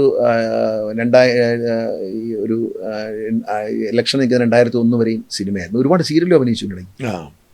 ആത്മയുടെ പ്രസിഡന്റാണ്, ഇപ്പോഴും പ്രസിഡന്റാണ്. ശരി. പിന്നെ അമ്മയിൽ നിന്നൊക്കെ ഞാനങ്ങ് വിട്ടു. കാരണം വെച്ചാൽ അത് അമ്മയിൽ നിന്ന് വിടുന്നതെന്നല്ല. കാരണം അമ്മയിൽ നിന്ന് വിട്ടപ്പോൾ മോഹൻലാലിന് ദാദാ ഫാൽക്കെ അവാർഡ് കിട്ടിയില്ലേ. ചില സ്ഥലങ്ങൾ നല്ലതല്ല, ചില സ്ഥലങ്ങൾ നിൽക്കാൻ പറ്റിയ സ്ഥലമല്ല. ദാദാ ഫാൽക്കെ അവാർഡ് കിട്ടിയില്ലേ അമ്മയുടെ പ്രസിഡന്റ് സ്ഥാനം ഒഴിഞ്ഞപ്പോൾ. പ്രതീക്ഷയുണ്ട് അതുപോലെ എന്തെങ്കിലുമൊക്കെ. അല്ല, ഞാൻ നേരത്തെ വിട്ടു. ഞാൻ ഒരു 4-5 കൊല്ലം മുമ്പേ ആ അമ്മയിൽ നിന്ന് വിട്ടു. കാരണം സാധാരണ ഒരു അംഗമായി തുടരുന്നു എന്നുള്ളത്. എന്താ ഇവരിന് ഇലക്ഷൻ നിന്നില്ല, അതിനെ ഭാരവാഹിത്വത്തിൽ മാറി നിൽക്കാൻ വേണ്ടാന്ന് തീരുമാനിച്ചു. കാരണം എന്നും കോൺട്രവേഴ്സികളാണ്. ഞാൻ എല്ലാ കോൺട്രവേഴ്സിയിൽ നിന്ന് ഒഴിയാൻ ആഗ്രഹിച്ചുകൊണ്ട് ഞാൻ മാറിയാണ്. അല്ല, വിരോധിച്ചൊന്നുമില്ല. അമ്മയായിട്ട് നല്ല സഹകരണം. ഇപ്പോഴും അവരെന്ത് കാര്യം പറഞ്ഞാലും ഞാൻ കേൾക്കാം, ഒരംഗം എന്ന നിലയിൽ. പക്ഷേ എനിക്കിപ്പോഴും അതിനകത്തൊരു സ്വാധീനമുണ്ട്. കാരണം വനിതകൾ അമ്മയുടെ പ്രസിഡന്റ് സ്ഥാനത്തേക്ക് വരട്ടെ എന്ന എൻ്റെ പ്രസ്താവനയാണ്. തുടക്കം എല്ലാവരും വനിതകളായല്ലോ, പ്രസിഡന്റ്, സെക്രട്ടറി, വൈസ് പ്രസിഡന്റ് എല്ലാം. വലിയ കുഴപ്പമില്ലാതെ പോകുന്നു, വിവാദങ്ങളൊന്നും ഇല്ല പോകുന്നത്. വിവാദമില്ലാതെ പോകാൻ വേണ്ടിയിട്ട് ഞാൻ പ്രയോഗിച്ചൊരടവാണ്. അതേറ്റു. ആ ഇലക്ഷനിൽ അവർ ജയിക്കുമെന്ന് എനിക്കറിയായിരുന്നു. അവർക്ക് പോലും പേടിയായിരുന്നു. പക്ഷെ അവർ തന്നെ ജയിക്കും, ഈ വനിതകൾ തന്നെ ജയിക്കുമെന്ന് എനിക്കറിയായിരുന്നു. ഈ സിനിമയിലെ ഇത് ഉണ്ടാക്കിയത് കാലത്ത് ഞാനാണ് ഇതിൻ്റെ. ഞാനും മണിയമ്പിള്ള രാജും കൂടിയാണ് ഇതിൻ്റെ. വേണു നാഗവള്ളി, MG സോമൻ, മുരളി, ഇങ്ങനെ കുറച്ച് ആൾക്കാരാണ് ഇത് തുടങ്ങുന്നത്. മണിയമ്പിള്ള രാജും ഞാനും കൂടിയാണ് ഇവരെ എല്ലാവരെയും, ലാലേട്ടനെയും മമ്മൂക്കയും എല്ലാവരെയും ഇതിനകത്ത് അവർ നമ്മൾ സഹകരിച്ചു. നിങ്ങൾ എന്താണ് ആയിക്കോ ഞങ്ങൾ ലാലേട്ടനും പിന്നെ മമ്മൂട്ടിയും അന്ന് സുരേഷ് ഗോപി സ്റ്റാറായിട്ട് വരെയാണ് 50,000 രൂപ വെച്ച് തന്നു. 1.5 ലക്ഷം രൂപയാണ് നമ്മുടെ മൂലധനം. അതുകൊണ്ട് എൻ്റെ കാറിൽ പൈസയൊക്കെ നമ്മൾ തന്നെ, പെട്രോൾ അടിക്കുന്നതൊക്കെ നമ്മൾ തന്നെ. ഞാനും മണിയമ്പിള്ള രാജും കൂടി തിരുവനന്തപുരത്ത് പുറപ്പെടുകയാണ്. അങ്ങ് കോഴിക്കോട് വരെ യാത്ര ചെയ്ത് ഞങ്ങൾ പോകുന്നവരെല്ലാം വീടുകളിൽ ചെന്ന് മെമ്പർഷിപ്പ് ചേർക്കുകയാണ്. അന്ന് 2,500 രൂപയാണ് ഒരു ടെമ്പററി മെമ്പർഷിപ്പ്. അതെടുക്കാനേ ആളുടെ തയ്യാറ്. 10,000 വെച്ചെടുത്തൊരു വളരെ കുറവാണ്. അപ്പോൾ സുരേഷ് ഗോപി ഒറ്റ ഡിമാൻഡ് വെച്ചു, 1ാമത്തെ മെമ്പർഷിപ്പ് ഈ കാർഡ് എനിക്ക് തരണം. അങ്ങനെയാണ്. സുരേഷ് ഗോപിയാണ് 1ാമത്തെ കാർഡ്, 2ാമത്തെ കാർഡ് എൻ്റെ, 3ാമത്തെ മണിയമ്പിള്ളയാണ്. ഇതാണ് അമ്മയുടെ മെമ്പർഷിപ്പിൻ്റെ നമ്പർ. അപ്പോൾ സുരേഷ് ഗോപി 50,000 രൂപ തരാം, നീ 1ാമത്തെ നമ്പർ എനിക്ക് തരണം എന്ന് പറഞ്ഞു. ശരി, 50,000 രൂപ കിട്ടുന്നില്ല, 1ാമത്തെ നമ്പർ കൊടുത്ത് സംഘടന തുടങ്ങാൻ വേണ്ടിയിട്ട്. അങ്ങനെ 1ാമത്തെ മെമ്പർ സുരേഷ് ഗോപി, 2ാമത്തെ മെമ്പർ ഞാനും, 3ാമത്തെ മെമ്പർ മണിയമ്പിള്ള രാജു. പിന്നെ എങ്ങനെ സുരേഷ് ഗോപിയായിട്ട് ഉടക്കായി പോയത്? ഉടക്കൊന്നുമില്ല, ഒരുപാട് വിഷയങ്ങളാണ്. ഇങ്ങനെ എന്തെങ്കിലും തമാശയ്ക്ക് പറയും, അവന് ദേഷ്യം വരും, അവൻ എന്തെങ്കിലുമൊക്കെ പറയും, ഞാൻ എന്തെങ്കിലും അവനെ ഇളക്കാൻ വേണ്ടി പറയും, പണ്ടും പറയും. SP-യുടെ തൊപ്പി വെച്ചിടത്ത് അതൊക്കെ തമാശകൾ പറയുന്നത്, നടന്ന സംഭവങ്ങളൊക്കെ തന്നെയാണ്. വെറുതെ അവനെ ഇളക്കാൻ വേണ്ടി ഇതൊക്കെ പറയും. മാമ പണ്ടും നല്ല ചീത്ത പറയും. ഇപ്പോൾ രാഷ്ട്രീയം എന്നൊക്കെ മറന്ന് ചില സമയത്ത് ഈയിടെ എന്നെ എന്തോ പറഞ്ഞു, എന്തുവായിരുന്നു 2-3 കാര്യം അത് ഞാൻ പറഞ്ഞു, എന്തോ പറഞ്ഞു അവൻ്റെ. എനിക്കതൊക്കെ തമാശയായിട്ട് തന്നല്ലോ. അവന് ചിലപ്പോൾ ദേഷ്യം വന്ന ചീത്ത പറയും, പക്ഷെ എനിക്കതിൽ പണക്കൊന്നുമില്ല. അത് എയിംസിന് എന്തിനാണ് ഇപ്പൊ പരിഹസിക്കാൻ പോയത്? എയിംസിന്റെ കാര്യം, തെങ്കാശി എയിംസ് ഉണ്ടാക്കുന്നൊക്കെ പറഞ്ഞേ രാഷ്ട്രീയമല്ലേ? രാഷ്ട്രീയം ഞാൻ വൈകിട്ട് സ്വിച്ച് അണച്ചാൽ പിന്നെ എന്തോ വിരോധം? എനിക്ക് അവനത് സീരിയസ് ആയിട്ട് എടുത്തോന്ന് എനിക്കറിയത്തില്ല. എൻ്റെ മക്കളും സുരേഷ് ഗോപിയുടെ മക്കളും എൻ്റെ മക്കളൊക്കെ വലിയ സൗഹൃദമാണ്. എൻ്റെ പിന്നെ സുരേഷ് ഗോപിയുടെ മകൻ എൻ്റെ കൂടെ അഭിനയിച്ചിട്ടുണ്ട്. എനിക്ക് അവനായിട്ട് നല്ല സ്നേഹബന്ധമാണ്. ഞാൻ പറയുന്ന ഗണേശൻ പറയുന്നതൊക്കെ അവൻ കേൾക്കും. അവൻ എന്നെ ഭയങ്കര ഇഷ്ടമാണ്. സുരേഷ് ഗോപിയുടെ മകനെ എൻ്റെ കൂടെ അഭിനയിച്ചിട്ടുണ്ട്, ഗഗനചാരി എന്നൊരു പടം. അപ്പോൾ അഭിനയിക്കുമ്പോൾ എല്ലാം അവനോട് ഞാൻ പറഞ്ഞു കൊടുക്കും, അവന് ധൈര്യം പകർന്നു കൊടുക്കും.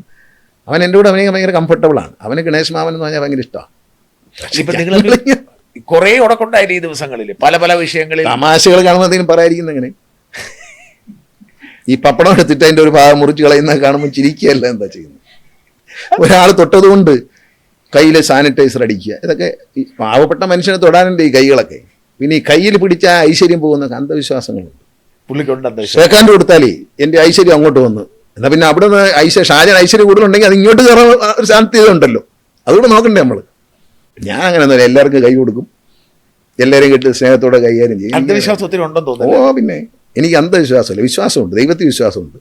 ഒരു അന്ധവിശ്വാസം, പൂച്ച കുറുക്കിയാടി എന്നൊക്കെ പറഞ്ഞ ആൾക്കാർ പറയും. പൂച്ച കുറുക്കിയാടി പിന്നെ അന്നത്തെ ദിവസം വെളിയിലോട്ട് പോകത്തില്ല എല്ലാവരും. ഞാൻ പക്ഷെ അങ്ങനല്ല, എനിക്ക് പൂച്ച അടിയാലും കുഴപ്പമില്ല, വട്ടി അടിയാലൊന്നുമില്ല. അല്ല, ഈ സുരേഷ് ഗോപി പിണങ്ങത്തില്ലെന്ന് എൻ്റെ ചോദ്യം. ഈ കഴിഞ്ഞ ദിവസം ഭയങ്കര മറുപടി പറച്ചിലായിരുന്നല്ലോ ഈ തെങ്കാശി എയിംസിന്റെ കൊണ്ടുവന്നിരിക്കുന്ന ഡാ വാടാന്നൊക്കെ വിളിച്ചിട്ടിലേക്ക് മാറിയല്ലോ.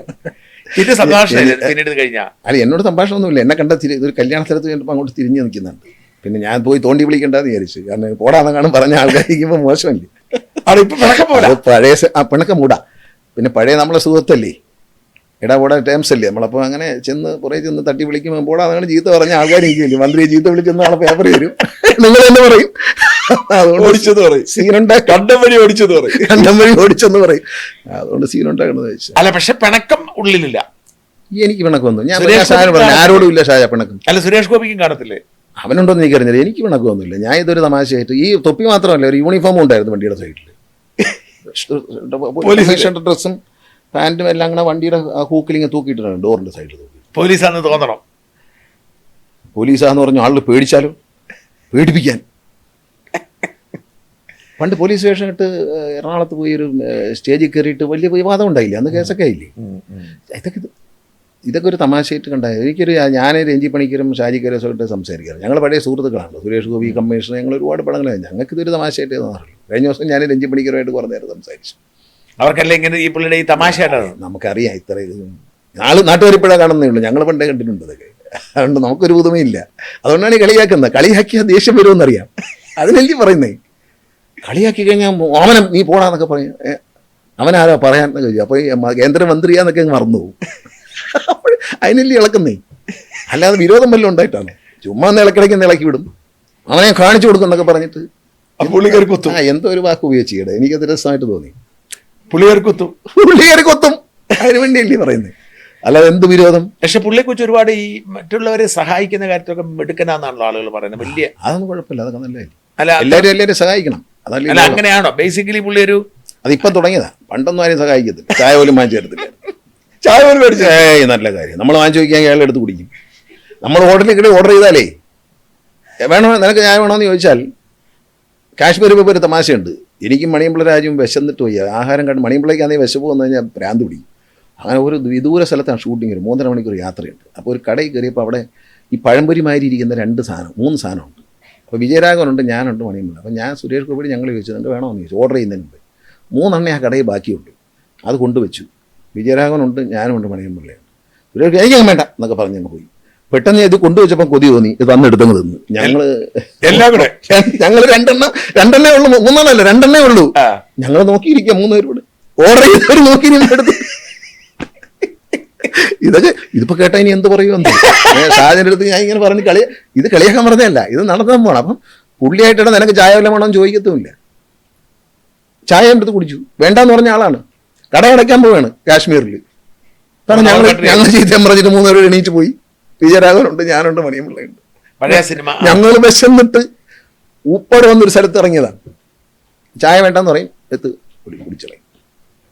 ചായ വന്നു കഴിയുമ്പോൾ അപ്പോൾ അതുകൊണ്ട് ഇതൊക്കെ ഞാൻ ഈ ദാനധർമ്മമൊക്കെ കാണുമ്പോൾ ഞെട്ടിത്തരിച്ചിരിക്കുകയാണ്. ഒരു ദിവസം ഒരു തമാശ നടന്നു.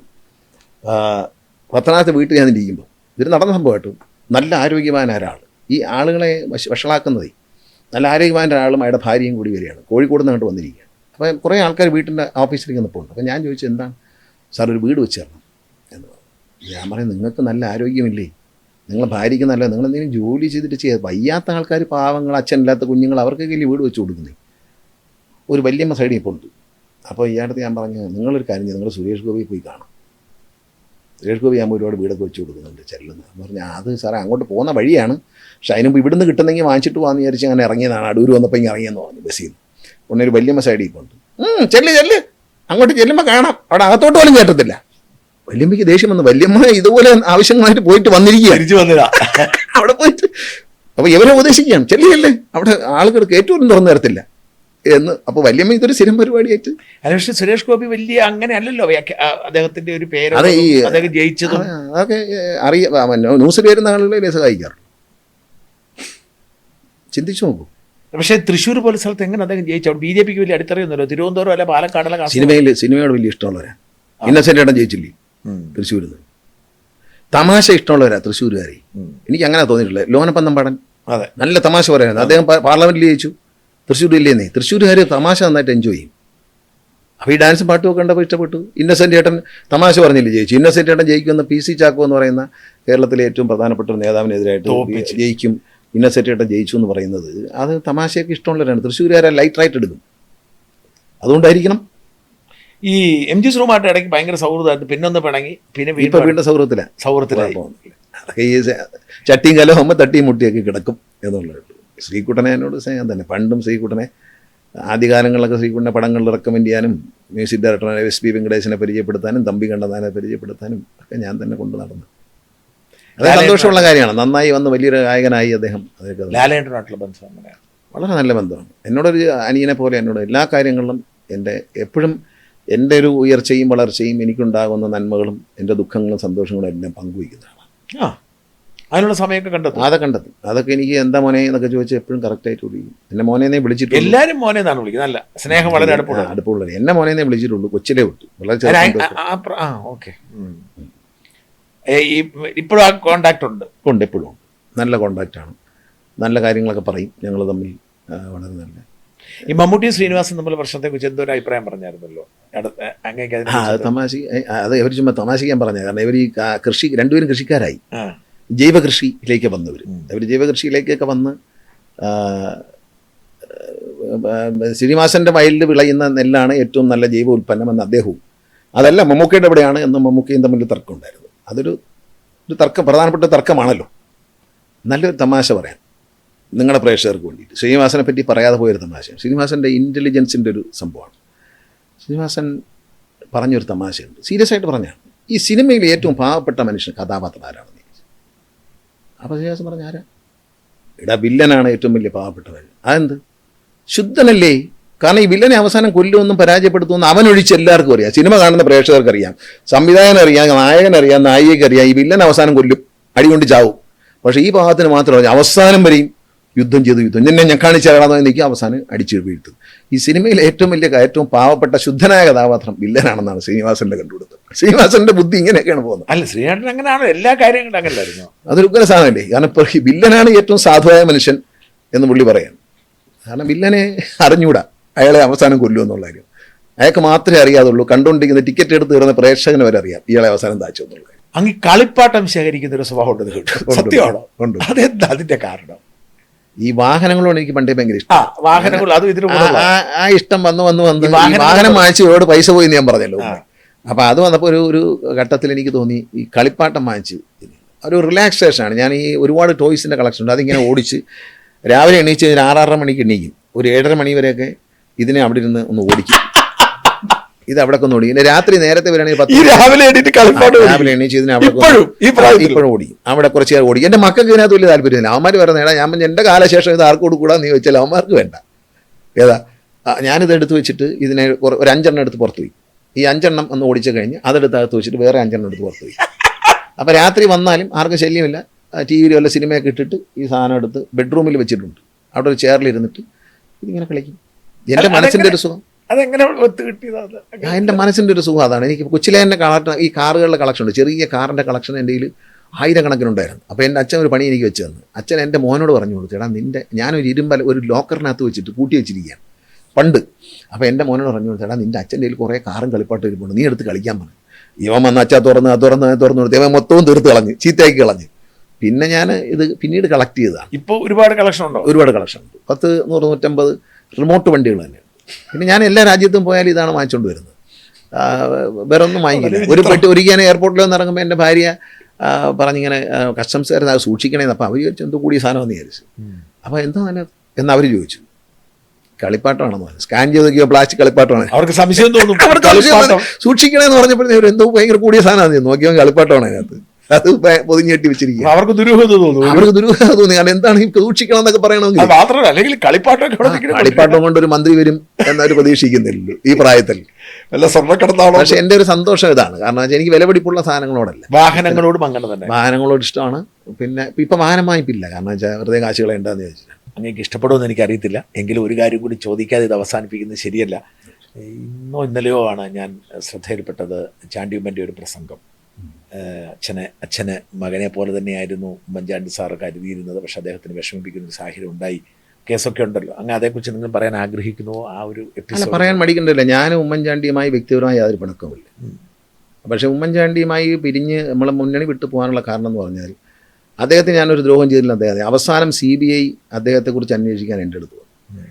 ആ CBIക്ക് ഞാൻ കൊടുത്ത മൊഴി ഇന്നും റെക്കോർഡിലുണ്ട്, ആർക്കുണ്ടെങ്കിലും പരിശോധിക്കും. ഉമ്മൻചാണ്ടി അത്തരം കാര്യങ്ങൾ ചെയ്യുന്ന ആളല്ല. ഈ പറയുന്ന കുറ്റകൃത്യത്തിൽ ഉമ്മൻചാണ്ടിക്ക് പങ്കുണ്ടാവില്ല എന്ന് ഞാൻ പറഞ്ഞത് മാത്രമല്ല, എൻ്റെ അച്ഛൻ ഉമ്മൻചാണ്ടിയെ പറ്റി പറഞ്ഞിട്ടുണ്ട്. ഉമ്മൻചാണ്ടി എൻ്റെ അച്ഛൻ പറഞ്ഞ കാര്യമാണ് ഞാൻ പറയുന്നത്. അവരങ്ങനെ എഴുതിയെടുത്തിട്ടുണ്ട്. ഞാൻ അച്ഛൻകോല അജിത് കുമാർ എൻ്റെ പ്രൈവറ്റ് സെക്രട്ടറി കൂടെ ഇരിക്കുമ്പോൾ MLA ഹോസ്റ്റലിലെ മുറിയിൽ വെച്ചാണ് മൊഴിയെടുക്കുന്നത്. ആ മൊഴിയെടുക്കുമ്പോൾ ഞാൻ CBIയോട് പറഞ്ഞിരിക്കുന്ന മൊഴി, ഉമ്മൻചാണ്ടി എന്ന് പറയുന്ന ആൾ ഇത്തരത്തിലൊരു പ്രവൃത്തി ചെയ്യുന്ന ആളല്ല എന്ന് എൻ്റെ അച്ഛൻ എന്നോട് പറയുമായിരുന്നു. മരിച്ചുപോയ എൻ്റെ അച്ഛൻ്റെ ആത്മാവ് മുകളിൽ നിൽക്കുമ്പോൾ ഞാൻ സത്യമേ പറഞ്ഞിട്ടുള്ളൂ. എനിക്കതുകൊണ്ട് ഒരു ഭയമില്ല. ചാണ്ടിയുമ്മനല്ല ആരും വന്ന് എന്ത് പ്രസംഗിച്ചാലും എന്നെ ബാധിക്കില്ല, കാരണം ദൈവം കേൾക്കുന്നവനാണ്. ഞാൻ ഉമ്മൻചാണ്ടിക്കെതിരെ ഒന്നും ചെയ്തിട്ടില്ല. ഉമ്മൻചാണ്ടിക്കെതിരെ ആർക്കു വേണ്ടി ഒന്നും ചെയ്യില്ല. എന്നെ മന്ത്രിസ്ഥാനത്ത് മാറ്റിയത് രമേശ് ചെന്നിത്തലയ്ക്ക് കസേര കൊടുക്കാൻ വേണ്ടി ഉമ്മൻചാണ്ടിയുടെ രാഷ്ട്രീയ തന്ത്രമായിരുന്നു. പക്ഷേ അത് ഞാൻ എന്ത് കുറ്റമാണ് ചെയ്തത്? ഷാജൻ പറയും. ഞാൻ എന്താണ് അതൊക്കെ ചുമ്മാ പറയുന്നില്ല. ഏത് കത്ത്? ഞാൻ കണ്ടിട്ടുമില്ലാത്തൊരു കത്താണ്. ഞാനിതൊന്നും കണ്ടിട്ടുമില്ല. എന്നെ പറ്റിയിട്ട് ഒരു സ്ത്രീ മോശം പറഞ്ഞില്ല എന്ന് കരുതി അതിൻ്റെ അർത്ഥം ഞാൻ എൻ്റെ ഭാഗമാണ്. അവർക്ക് എന്തോ എന്നോടൊരു മമത, ഒരു സ്നേഹമോ ഒരു ബഹുമാനമോ അല്ലെങ്കിൽ ഒരു അനുകമ്പയോ തോന്നിയത് കൊണ്ടായിരിക്കാം എന്നെ ഒന്നും പറയാത്തത്. ഞാൻ അവരോടൊന്നും പേജ് കൂട്ടി എന്നാണ് പറയുന്നത്. ഞാനെങ്ങനെ പേജ് കൂട്ടുന്നേ? എൻ്റെ കൈയക്ഷരമാണ് അല്ലല്ലോ. പേജ് എങ്ങനെ കൂടുന്നേ? ഇത് പേജ് കൂടുന്നതൊക്കെ ആരെ ഞാൻ എഴുതാൻ പറ്റുമോ? എൻ്റെ കൈയക്ഷരമല്ല. പിന്നെ അവരുമായിട്ട് ഞാൻ ആ സ്ത്രീകളുമായി ഞാൻ വളരെ വളരെ ബഹുമാനത്തോടെ പെരുമാറും. എൻ്റെ അമ്മയോട് എനിക്ക് അതിയായ ബഹുമാനമുണ്ട്. അതുകൊണ്ട് ഏതൊരു സ്ത്രീയോടും ഞാൻ സത്യസന്ധതയോടെയും മാന്യതയോടെയും പെരുമാറത്തുള്ളൂ, ബഹുമാനത്തോടെയും പെരുമാറത്തുള്ളൂ. അതുകൊണ്ട് സ്ത്രീകൾക്ക് എന്നോട് വെറുപ്പില്ല. അവരെല്ലാം ഇയാളെ പറ്റി എന്താ പറയാ, ഒരാളെപ്പറ്റി പറഞ്ഞുകൊള്ളണം എന്നെങ്ങനെ നിർബന്ധിക്കുന്നങ്ങനെ? ഞാൻ ആർക്കും ഒരു ദ്രോഹം ചെയ്യുന്നില്ലല്ലോ. പിന്നെ ചാണ്ടി ഉമ്മൻ വന്ന് ഇലക്ഷൻ പ്രമാണിച്ച് പറഞ്ഞില്ല. ഇത്രയും ദിവസം ചാണ്ടി ഉമ്മൻ എവിടെ ആയിരുന്നു? ഇതിപ്പോൾ ഇലക്ഷൻ എടുത്തപ്പം ചാണ്ടി ഉമ്മനെ ആരോ കൊണ്ടുവന്നിരിക്കുകയാണ്, കൂലിക്കിറക്കിയിരിക്കുകയാണ്. ചാണ്ടി ഉമ്മനോട് ഞാൻ പറയുന്നു, ദൈവത്തിൽ വിശ്വസിക്കുന്നുണ്ടെങ്കിൽ നമ്മൾ ഈ പള്ളിയിലൊക്കെ, പുതുപ്പള്ളി പള്ളിയിലൊക്കെ എപ്പോഴും ഇരിക്കുന്നതാണ്. ഏതോ ഒരു മരണ വീട്ടിൽ നിന്ന് രാമായണം വായിച്ചെന്ന് പറഞ്ഞിട്ട് അങ്ങനെയൊക്കെ ചെയ്യുന്ന ആളാണെങ്കിൽ ചാണ്ടി ഉമ്മ സത്യമേ പറയാവൂ. ദൈവം നീതിമാനെ ഇഷ്ടപ്പെടുന്നു, ദൈവം നീതിമാനാണ്, അവൻ നീതിമാനോടൊപ്പം. ഇതുപോലുള്ള കള്ളങ്ങൾ, അറിയാത്ത കാര്യങ്ങൾ ചാണ്ടി ഉമ്മൻ പറഞ്ഞാൽ ചാണ്ടി ഉമ്മൻ വിശ്വസിക്കുന്ന ദൈവം ചാണ്ടി ഉമ്മനെ വിടില്ല. അത്ര എനിക്ക് പറയാനുള്ളൂ. അസാധാരണമായ സാമ്പത്തിക പശ്ചാത്തലമുള്ള കുടുംബത്തിൽ ഉണ്ടായിരുന്ന ആളാണ്.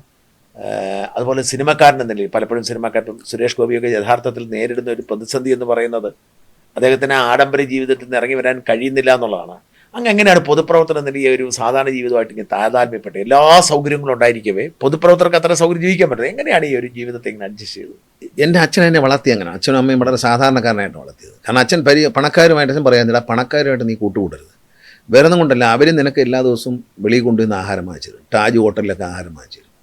ഒരു ദിവസം നമ്മൾ അങ്ങോട്ട് വാങ്ങിച്ചു കൊടുക്കുമ്പം നമ്മുടെ കാര്യമായി പോകും. അതുകൊണ്ട് പണക്കാരുമായിട്ട്, പിന്നെ മാത്രമല്ല പണക്കാരുടെ ആവശ്യങ്ങൾ വലുതായിരിക്കും, സാധാരണക്കാരൻ്റെ ആവശ്യങ്ങൾ ചെറുതായിരിക്കും. നിൻ്റെ അച്ഛൻ മന്ത്രിയായിരിക്കുമ്പോൾ സാധാരണക്കാരുടെ ചെറിയ ആവശ്യമാണെങ്കിൽ നമുക്ക് നടത്തി കൊടുക്കാം, മറ്റവരുടെ വലിയ ആവശ്യങ്ങൾ നമുക്ക് നടത്തി കൊടുക്കാൻ പറ്റത്തില്ല എന്നുള്ളത്. പക്ഷെ വളരെ ഒരു ചെറിയ രീതിയിലാണ്, സാധാരണ ഒരു വീട്ടിലെ പോലെയാണ് ഞങ്ങൾ ജീവിച്ചത്. ആഡംബരത്തിലല്ല ജീവിച്ചത്. പക്ഷേ എൻ്റെ കുട്ടിക്കാലം അച്ഛൻ AC ഇല്ല കിടക്കില്ല, വേറെ ഒന്നുമില്ലെങ്കിലും അച്ഛൻ AC വേണം. കൊതു അടിക്കുന്ന അച്ഛൻ ഉറങ്ങാൻ പറ്റില്ല, മരിക്കുന്നവരെയും. അപ്പം അന്ന് 72 കാലഘട്ടങ്ങൾ, 76 കാലഘട്ടങ്ങളിൽ അച്ഛൻ ഡൽഹിയിൽ നിന്ന് എയർ കണ്ടീഷൻ കൊണ്ടുവന്നു കൊട്ടാരക്കര വീട്ടിൽ വെച്ചിട്ടുണ്ട്. അന്ന് AC ഒന്നും കേരളത്തിലില്ല, അതിൻ്റെ ആവശ്യമില്ല. പക്ഷേ അച്ഛൻ AC കിടക്കും, അന്നേ ശീലിച്ചിരിക്കുകയാണ്. അപ്പോൾ അന്ന് ഡൽഹിയിൽ നിന്ന് TVS ബുക്ക് ചെയ്ത് അവിടെ നിന്ന് സാധനം കൊണ്ടുവന്ന് ആദ്യമായിട്ട് AC പിടിപ്പിക്കുകയാണ്. ഇവിടെ ആർക്കും നന്നാക്കാൻ പോലും അറിയത്തില്ല, അവിടെ നിന്ന് കൊണ്ടുവന്നിരിക്കുകയാണ്. അപ്പോൾ അച്ഛന് ഇതിൽ കിടന്നാണ് ഞാൻ വളർന്നത്. പക്ഷേ സിനിമയിൽ അഭിനയിക്കാൻ വേണ്ടി എൻ്റെ 19ാമത്തെ വയസ്സിൽ ഞാൻ പോവുകയാണ്. അവിടെ നിന്ന് അങ്ങോട്ട് ഒരു സാധാരണ ഒരു നടന് കിട്ടുന്ന ആനുകൂല്യങ്ങൾ, ഇന്നൊരു നടൻ വന്നാൽ അയാൾക്ക് AC റൂമേ കൊടുക്കൂ. ചെറിയൊരു വേഷം അഭിനയിക്കാൻ നാളിലെ AC റൂമാണ് കൊടുക്കുന്നത്. അന്ന് അങ്ങനെയല്ല. കോഴിക്കോട് മഹാറാണി ഹോട്ടലിൻ്റെ ഈ മുറിയുടെ ഇതിൻ്റെ പകുതി വീതിയുള്ള ഒറ്റ മുറി, ഒരു കട്ടിലേ ഉള്ളൂ. ഇന്ത്യൻ യൂറോപ്യൻ ക്ലോസറ്റാണ് എൻ്റെ വീട്ടിൽ. ഇന്ത്യൻ ക്ലോസറ്റ്, കാരമുക്കി അലക്കിയ ബെഡ്ഷീറ്റാണ് വിരിക്കുന്നത്. അതിൽ കിടന്നിട്ട് എൻ്റെ പുറത്ത് ഇപ്പോഴും അതിൻ്റെ അലർജി വന്നതിൻ്റെ അടയാളം ഇപ്പോഴും ഉണ്ട് അദ്ദേഹത്തുണ്ട്. അതിൽ കിടന്ന് കഷ്ടപ്പെട്ടിട്ടാണ് ഞാൻ സിനിമയിൽ അഭിനയിച്ചത്. ഒരിക്കലും അത് മാത്രമല്ല, ഈ മന്ത്രിയുടെ മോനെന്നൊക്കെ പറയുമ്പോഴത്തേക്ക് ഒന്ന് ചവിട്ടിത്താക്കാൻ ഈ സിനിമയുള്ളവർ ശ്രമിക്കും. നല്ല വീട്ടിൽ നിന്ന് വന്നാൽ ഞാൻ ഒന്ന് ചവിട്ടിത്താക്കാൻ നോക്കും. കാരണം അവരങ്ങനെ അല്ലാത്തത് കൊണ്ട് ഒന്ന് താത്തേക്കാന്ന് വിചാരിക്കും. ഈ പീഡനങ്ങളും ഈ അവഗണനകളും ഈ ഒക്കെ സഹിച്ചിട്ടാണ് ഞാൻ സിനിമയിൽ നിന്നത്. ഇപ്പോഴും ഞാൻ ചെന്ന് കഴിഞ്ഞാൽ, ഇതിനു മുമ്പ് തന്നെ ഞാൻ ചെന്ന് മന്ത്രിയൊക്കെ ആവുന്നതിന് മുമ്പ് ചെന്ന് എനിക്ക് AC റൂമും കാര്യങ്ങളൊക്കെ തരുന്ന അവസ്ഥ എത്തി.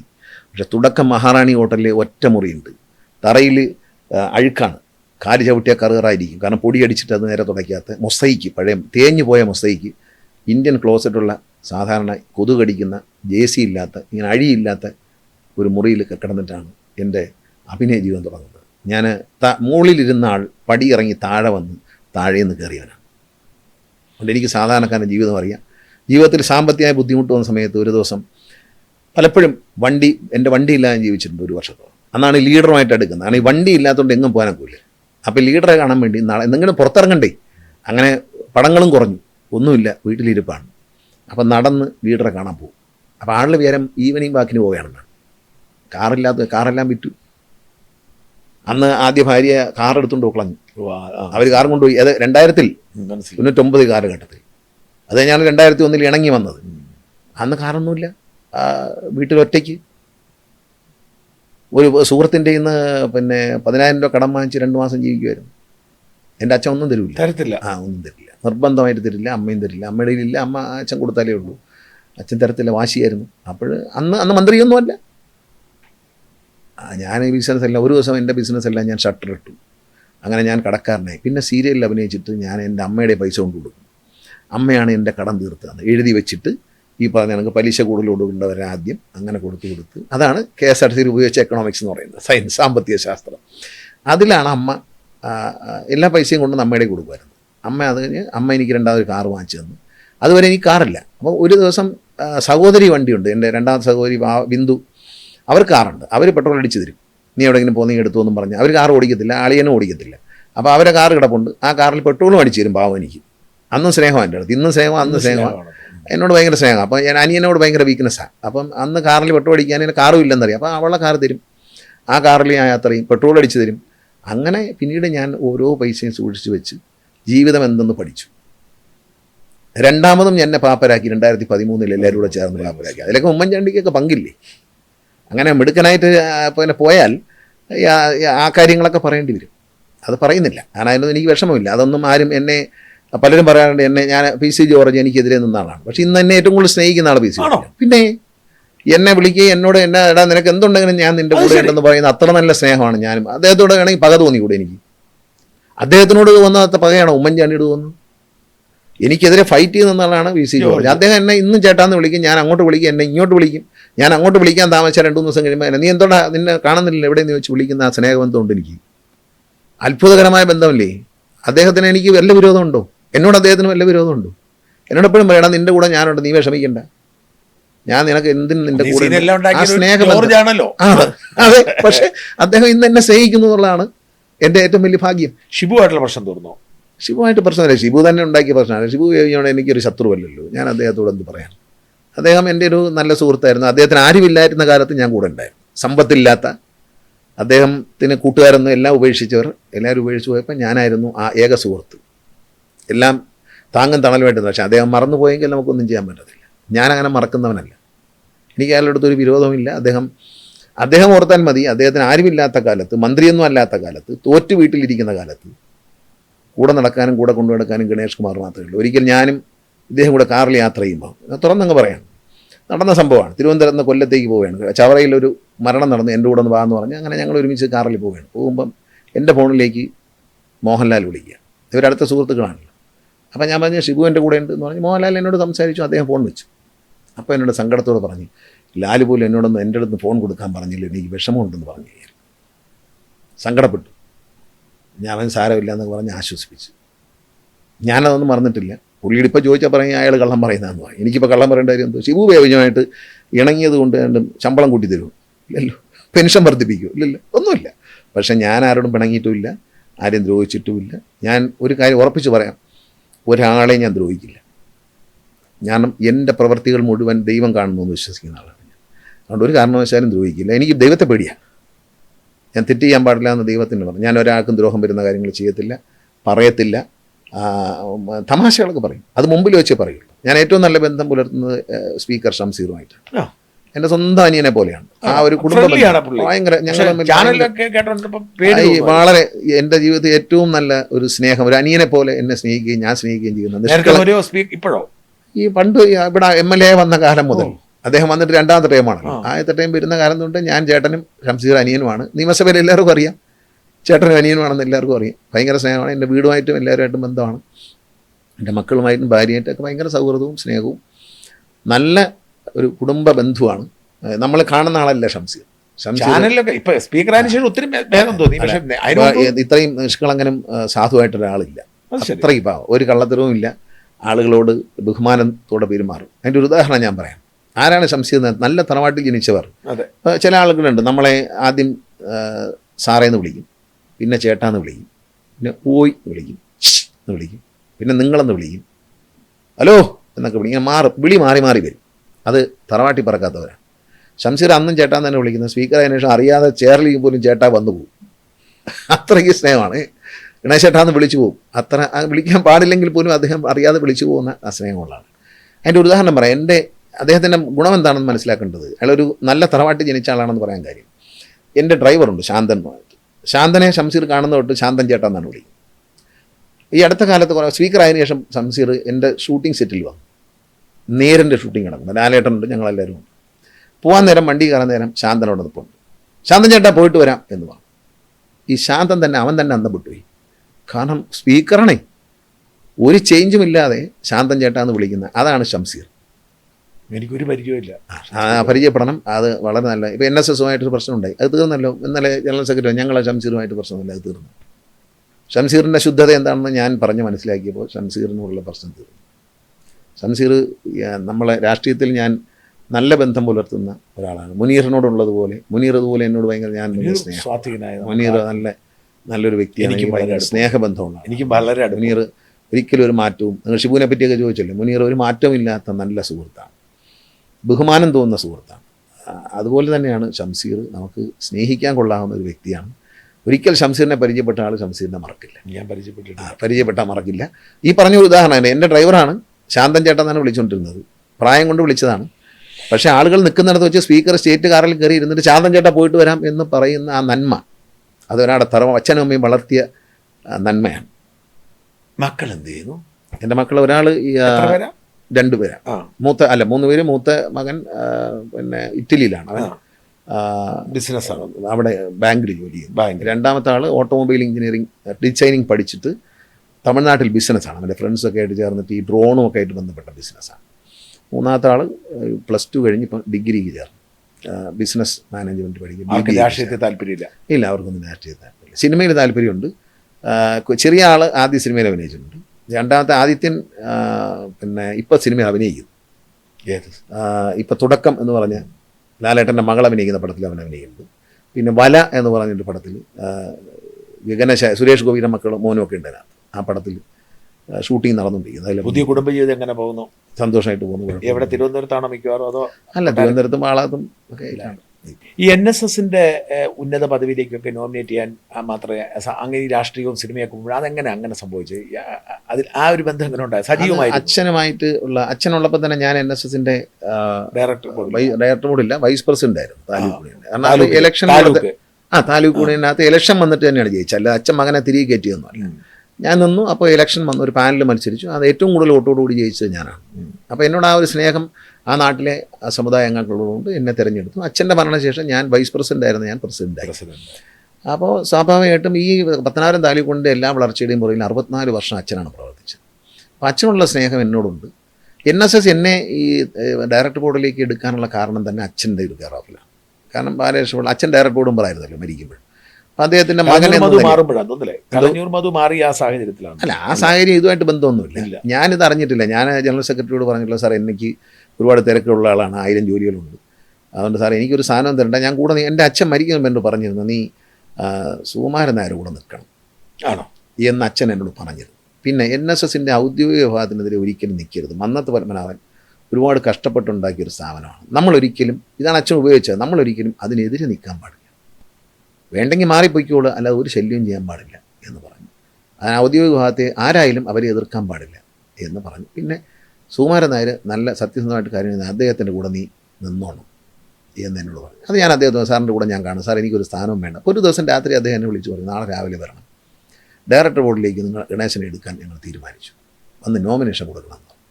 അപ്പോഴാണ് ഞാൻ പറഞ്ഞു, സാർ ഇത് കുഴപ്പമില്ല, വരൂ എന്ന് പറഞ്ഞു എൻ്റെ അടുത്ത്. അങ്ങനെ പോയത്. അല്ല, ആർക്കും പകരക്കാരനായിട്ട് വന്ന ആളല്ല, ഞാൻ പകരക്കാരനാണ്, അച്ഛൻ്റെ പകരക്കാരനാണ്. ഈ CPM-ആയിട്ടുള്ള സുകുമാരൻ നായരുടെ ഒരു അകൽച്ച പരിഹരിക്കുന്ന അങ്ങയുടെ പ്രവേശനത്തോടെയാണ് തോന്നുന്നല്ലേ? അതുവരെ ഒട്ടൊക്കെ നിൽക്കുമായിരുന്നല്ലോ. അതെ, നല്ലൊരു ബന്ധം. ഞാൻ ആരെയും സ്വാതന്ത്ര്യം, എൻ്റെ സ്വഭാവത്തിന് ആരെയും പിണക്കില്ല. കഴിയുന്നതും എല്ലാവരുമായിട്ട് നല്ല സ്നേഹബന്ധം വെച്ച് പുലർത്തുന്ന ആളാണ് ഞാൻ. പിന്നെ ഷോയൊന്നും കാണിക്കാൻ എനിക്കറിയത്തില്ല. എനിക്കെതിരെ തെരഞ്ഞെടുപ്പിൽ മത്സരിച്ച എല്ലാ വ്യക്തികളുമായി ഇന്നും ജഗദീഷ് അടക്കമുള്ള എല്ലാവരോടും നല്ല സ്നേഹബന്ധം വെച്ച് പുലർത്തുന്ന ആളാണ് ഞാൻ. അങ്ങനെ ഒരു ചിലരൊഴിച്ച് ഒരാളൊഴിച്ച് ബാക്കി എല്ലാവരും എന്നോട് സ്നേഹബന്ധം വെച്ച് പുലർത്തുന്ന ആളാണ്. പക്ഷേ അത് അവരുടെ സ്വഭാവത്തിൻ്റെ ഭാഗമാണ്. എൻ്റെ സ്വഭാവം, എനിക്ക് ശത്രുക്കളില്ല, എനിക്ക് ആരോടും പിണക്കമില്ല. ഞാൻ UDF വിട്ടു LDF വന്നു, പക്ഷേ എനിക്ക് UDFിലെ എല്ലാ നേതാക്കളുമായിട്ടും പ്രതിപക്ഷ നേതാവുമായിട്ടും മറ്റ് നേതാക്കളുമായിട്ടും വളരെ നല്ല സ്നേഹബന്ധം. മന്ത്രിയാണേലും തന്ത്രിയാണേലും ഉപ്പ് തിന്നും വെള്ളം കുടിക്കുന്നതാണ്, സംശയമൊന്നുമില്ല. അത് കുടിക്കണം. കാരണം എന്താ പറയുക, നമ്മളിത് പൊതുമുതലാണ്. ഇത് ഒരു വ്യക്തി പ്രാർത്ഥനയോടുകൂടി സമർപ്പിക്കുന്നതാണ്. മരിച്ചു കഴിഞ്ഞാണ് സാറിന് ഹിന്ദുക്കൾ വാഴയിലേക്ക് കിടത്തുന്നത്. ഇത് അച്ഛൻ പറയും, ഇങ്ങനെയൊക്കെ മോട്ടിക്കുന്നവന്മാർ വാഴയിലേക്ക് കിടന്നാൽ മരിക്കുന്നത്. കാരണം കിടന്നാൽ മരിക്കുന്നത്. കാരണം വേറെ എങ്ങും കിടക്കാനൊക്കില്ല, വാഴയിലേക്ക് മാത്രമേ കിടക്കാനുള്ളൂ. കാരണം ഒട്ടിപ്പിടിക്കും. ദൈവത്തിൻ്റെ മുതൽ കക്കുന്നവർക്ക് എല്ലാവർക്കും അതൊരു പാഠമായിരിക്കും. അതിങ്ങനെ ട്വിസ്റ്റ് ആയിക്കൊണ്ടിരിക്കുകയാണ്. അതിങ്ങനെ പുതിയ പുതിയ ആളുകളും അപ്പുറത്തും ഇപ്പുറത്തും ഒക്കെ ഉണ്ടല്ലോ. ഇത് ഈ ചക്കരക്കുടത്തിൽ കൈയിട്ടാൽ നക്കും എന്ന് പറയുന്ന പോലുള്ളൊരു സംഭവമാണ്. പണ്ട് അച്ഛൻ്റെ തമാശ പറയും, ശബരിമലയിൽ ജോലിക്ക് പോകുന്നവർ ഈ പൈസ വലിച്ചെറിയും അവിടെ. ഇപ്പം നന്നായി വണ്ടി കഴുകുന്നു, വണ്ടി നന്നായി സൂക്ഷിക്കുന്നു. പിന്നെ ഇത് ആരുടെ കാട്ടിലെ തടി തേവരുടെ ആന വലിയുടെ വലിയ ആരും ചോദിക്കാനും പറയാനൊന്നുമില്ല. ഞാൻ അങ്ങനെയല്ല, ഞാൻ ഓരോന്നും ചോദിക്കും. അങ്ങനെ ഞാൻ വന്ന കളക്ഷൻ 12,77,00,000. ശരി. അത് ശബരിമലയാണോ? അല്ല, ഈ ശബരിമല നട അടച്ചിരുന്നില്ല, അപ്പോഴുണ്ടല്ലോ കളക്ഷൻ. മരണ വീടുകളിലും കല്യാണ വീട്ടിലും പോകുന്നില്ല. ഷാജഹാൻ എല്ലായിടത്തും പോകുന്നുണ്ട്. ഈ മന്ത്രി ആയിരുന്നുള്ള കുഴപ്പമെന്ന് വെച്ചാൽ ഒരു മരണം നടന്നു എന്ന് അറിഞ്ഞാൽ ഉടൻ എത്താൻ പറ്റത്തില്ല. പിറ്റേ ദിവസം അല്ലെങ്കിൽ അതിൻ്റെ അടുത്ത ദിവസം നമ്മൾ എത്തും. കാരണം പത്തനാപുരത്തേക്ക് ഞാൻ സ്വാഗതം ചെയ്യാണ്. ഒന്നും ആരും അറിയിപ്പും കൂടാതെ നിങ്ങൾ ക്യാമറയായിട്ട് ചെന്നിട്ട് പട്ടാഴിയിലോ പട്ടാഴി വടക്കേക്കറുള്ള പബ്ലിക് ഉപയോഗിക്കുന്ന ടോയ്ലറ്റിലേക്ക് കയറിക്കോളൂ എന്ന് ഞാൻ ധൈര്യമായിട്ട് പറയും. നോക്കാതെ എന്നെക്കുറിച്ച് പറഞ്ഞ പല കാര്യങ്ങളും കള്ളമായിരുന്നു. ഞാൻ അറിയാത്തതും കേൾക്കാത്ത കാര്യങ്ങളാണ് എന്നെക്കുറിച്ച് എഴുതിയിട്ടുള്ളത് പറഞ്ഞത്. അതുകൊണ്ട് ഞാൻ വിചാരിച്ചു മറ്റുള്ളവരെ പറ്റി പറയുന്നത് അങ്ങനെ തന്നെ ആയിരിക്കും എന്നുള്ള നിലയിൽ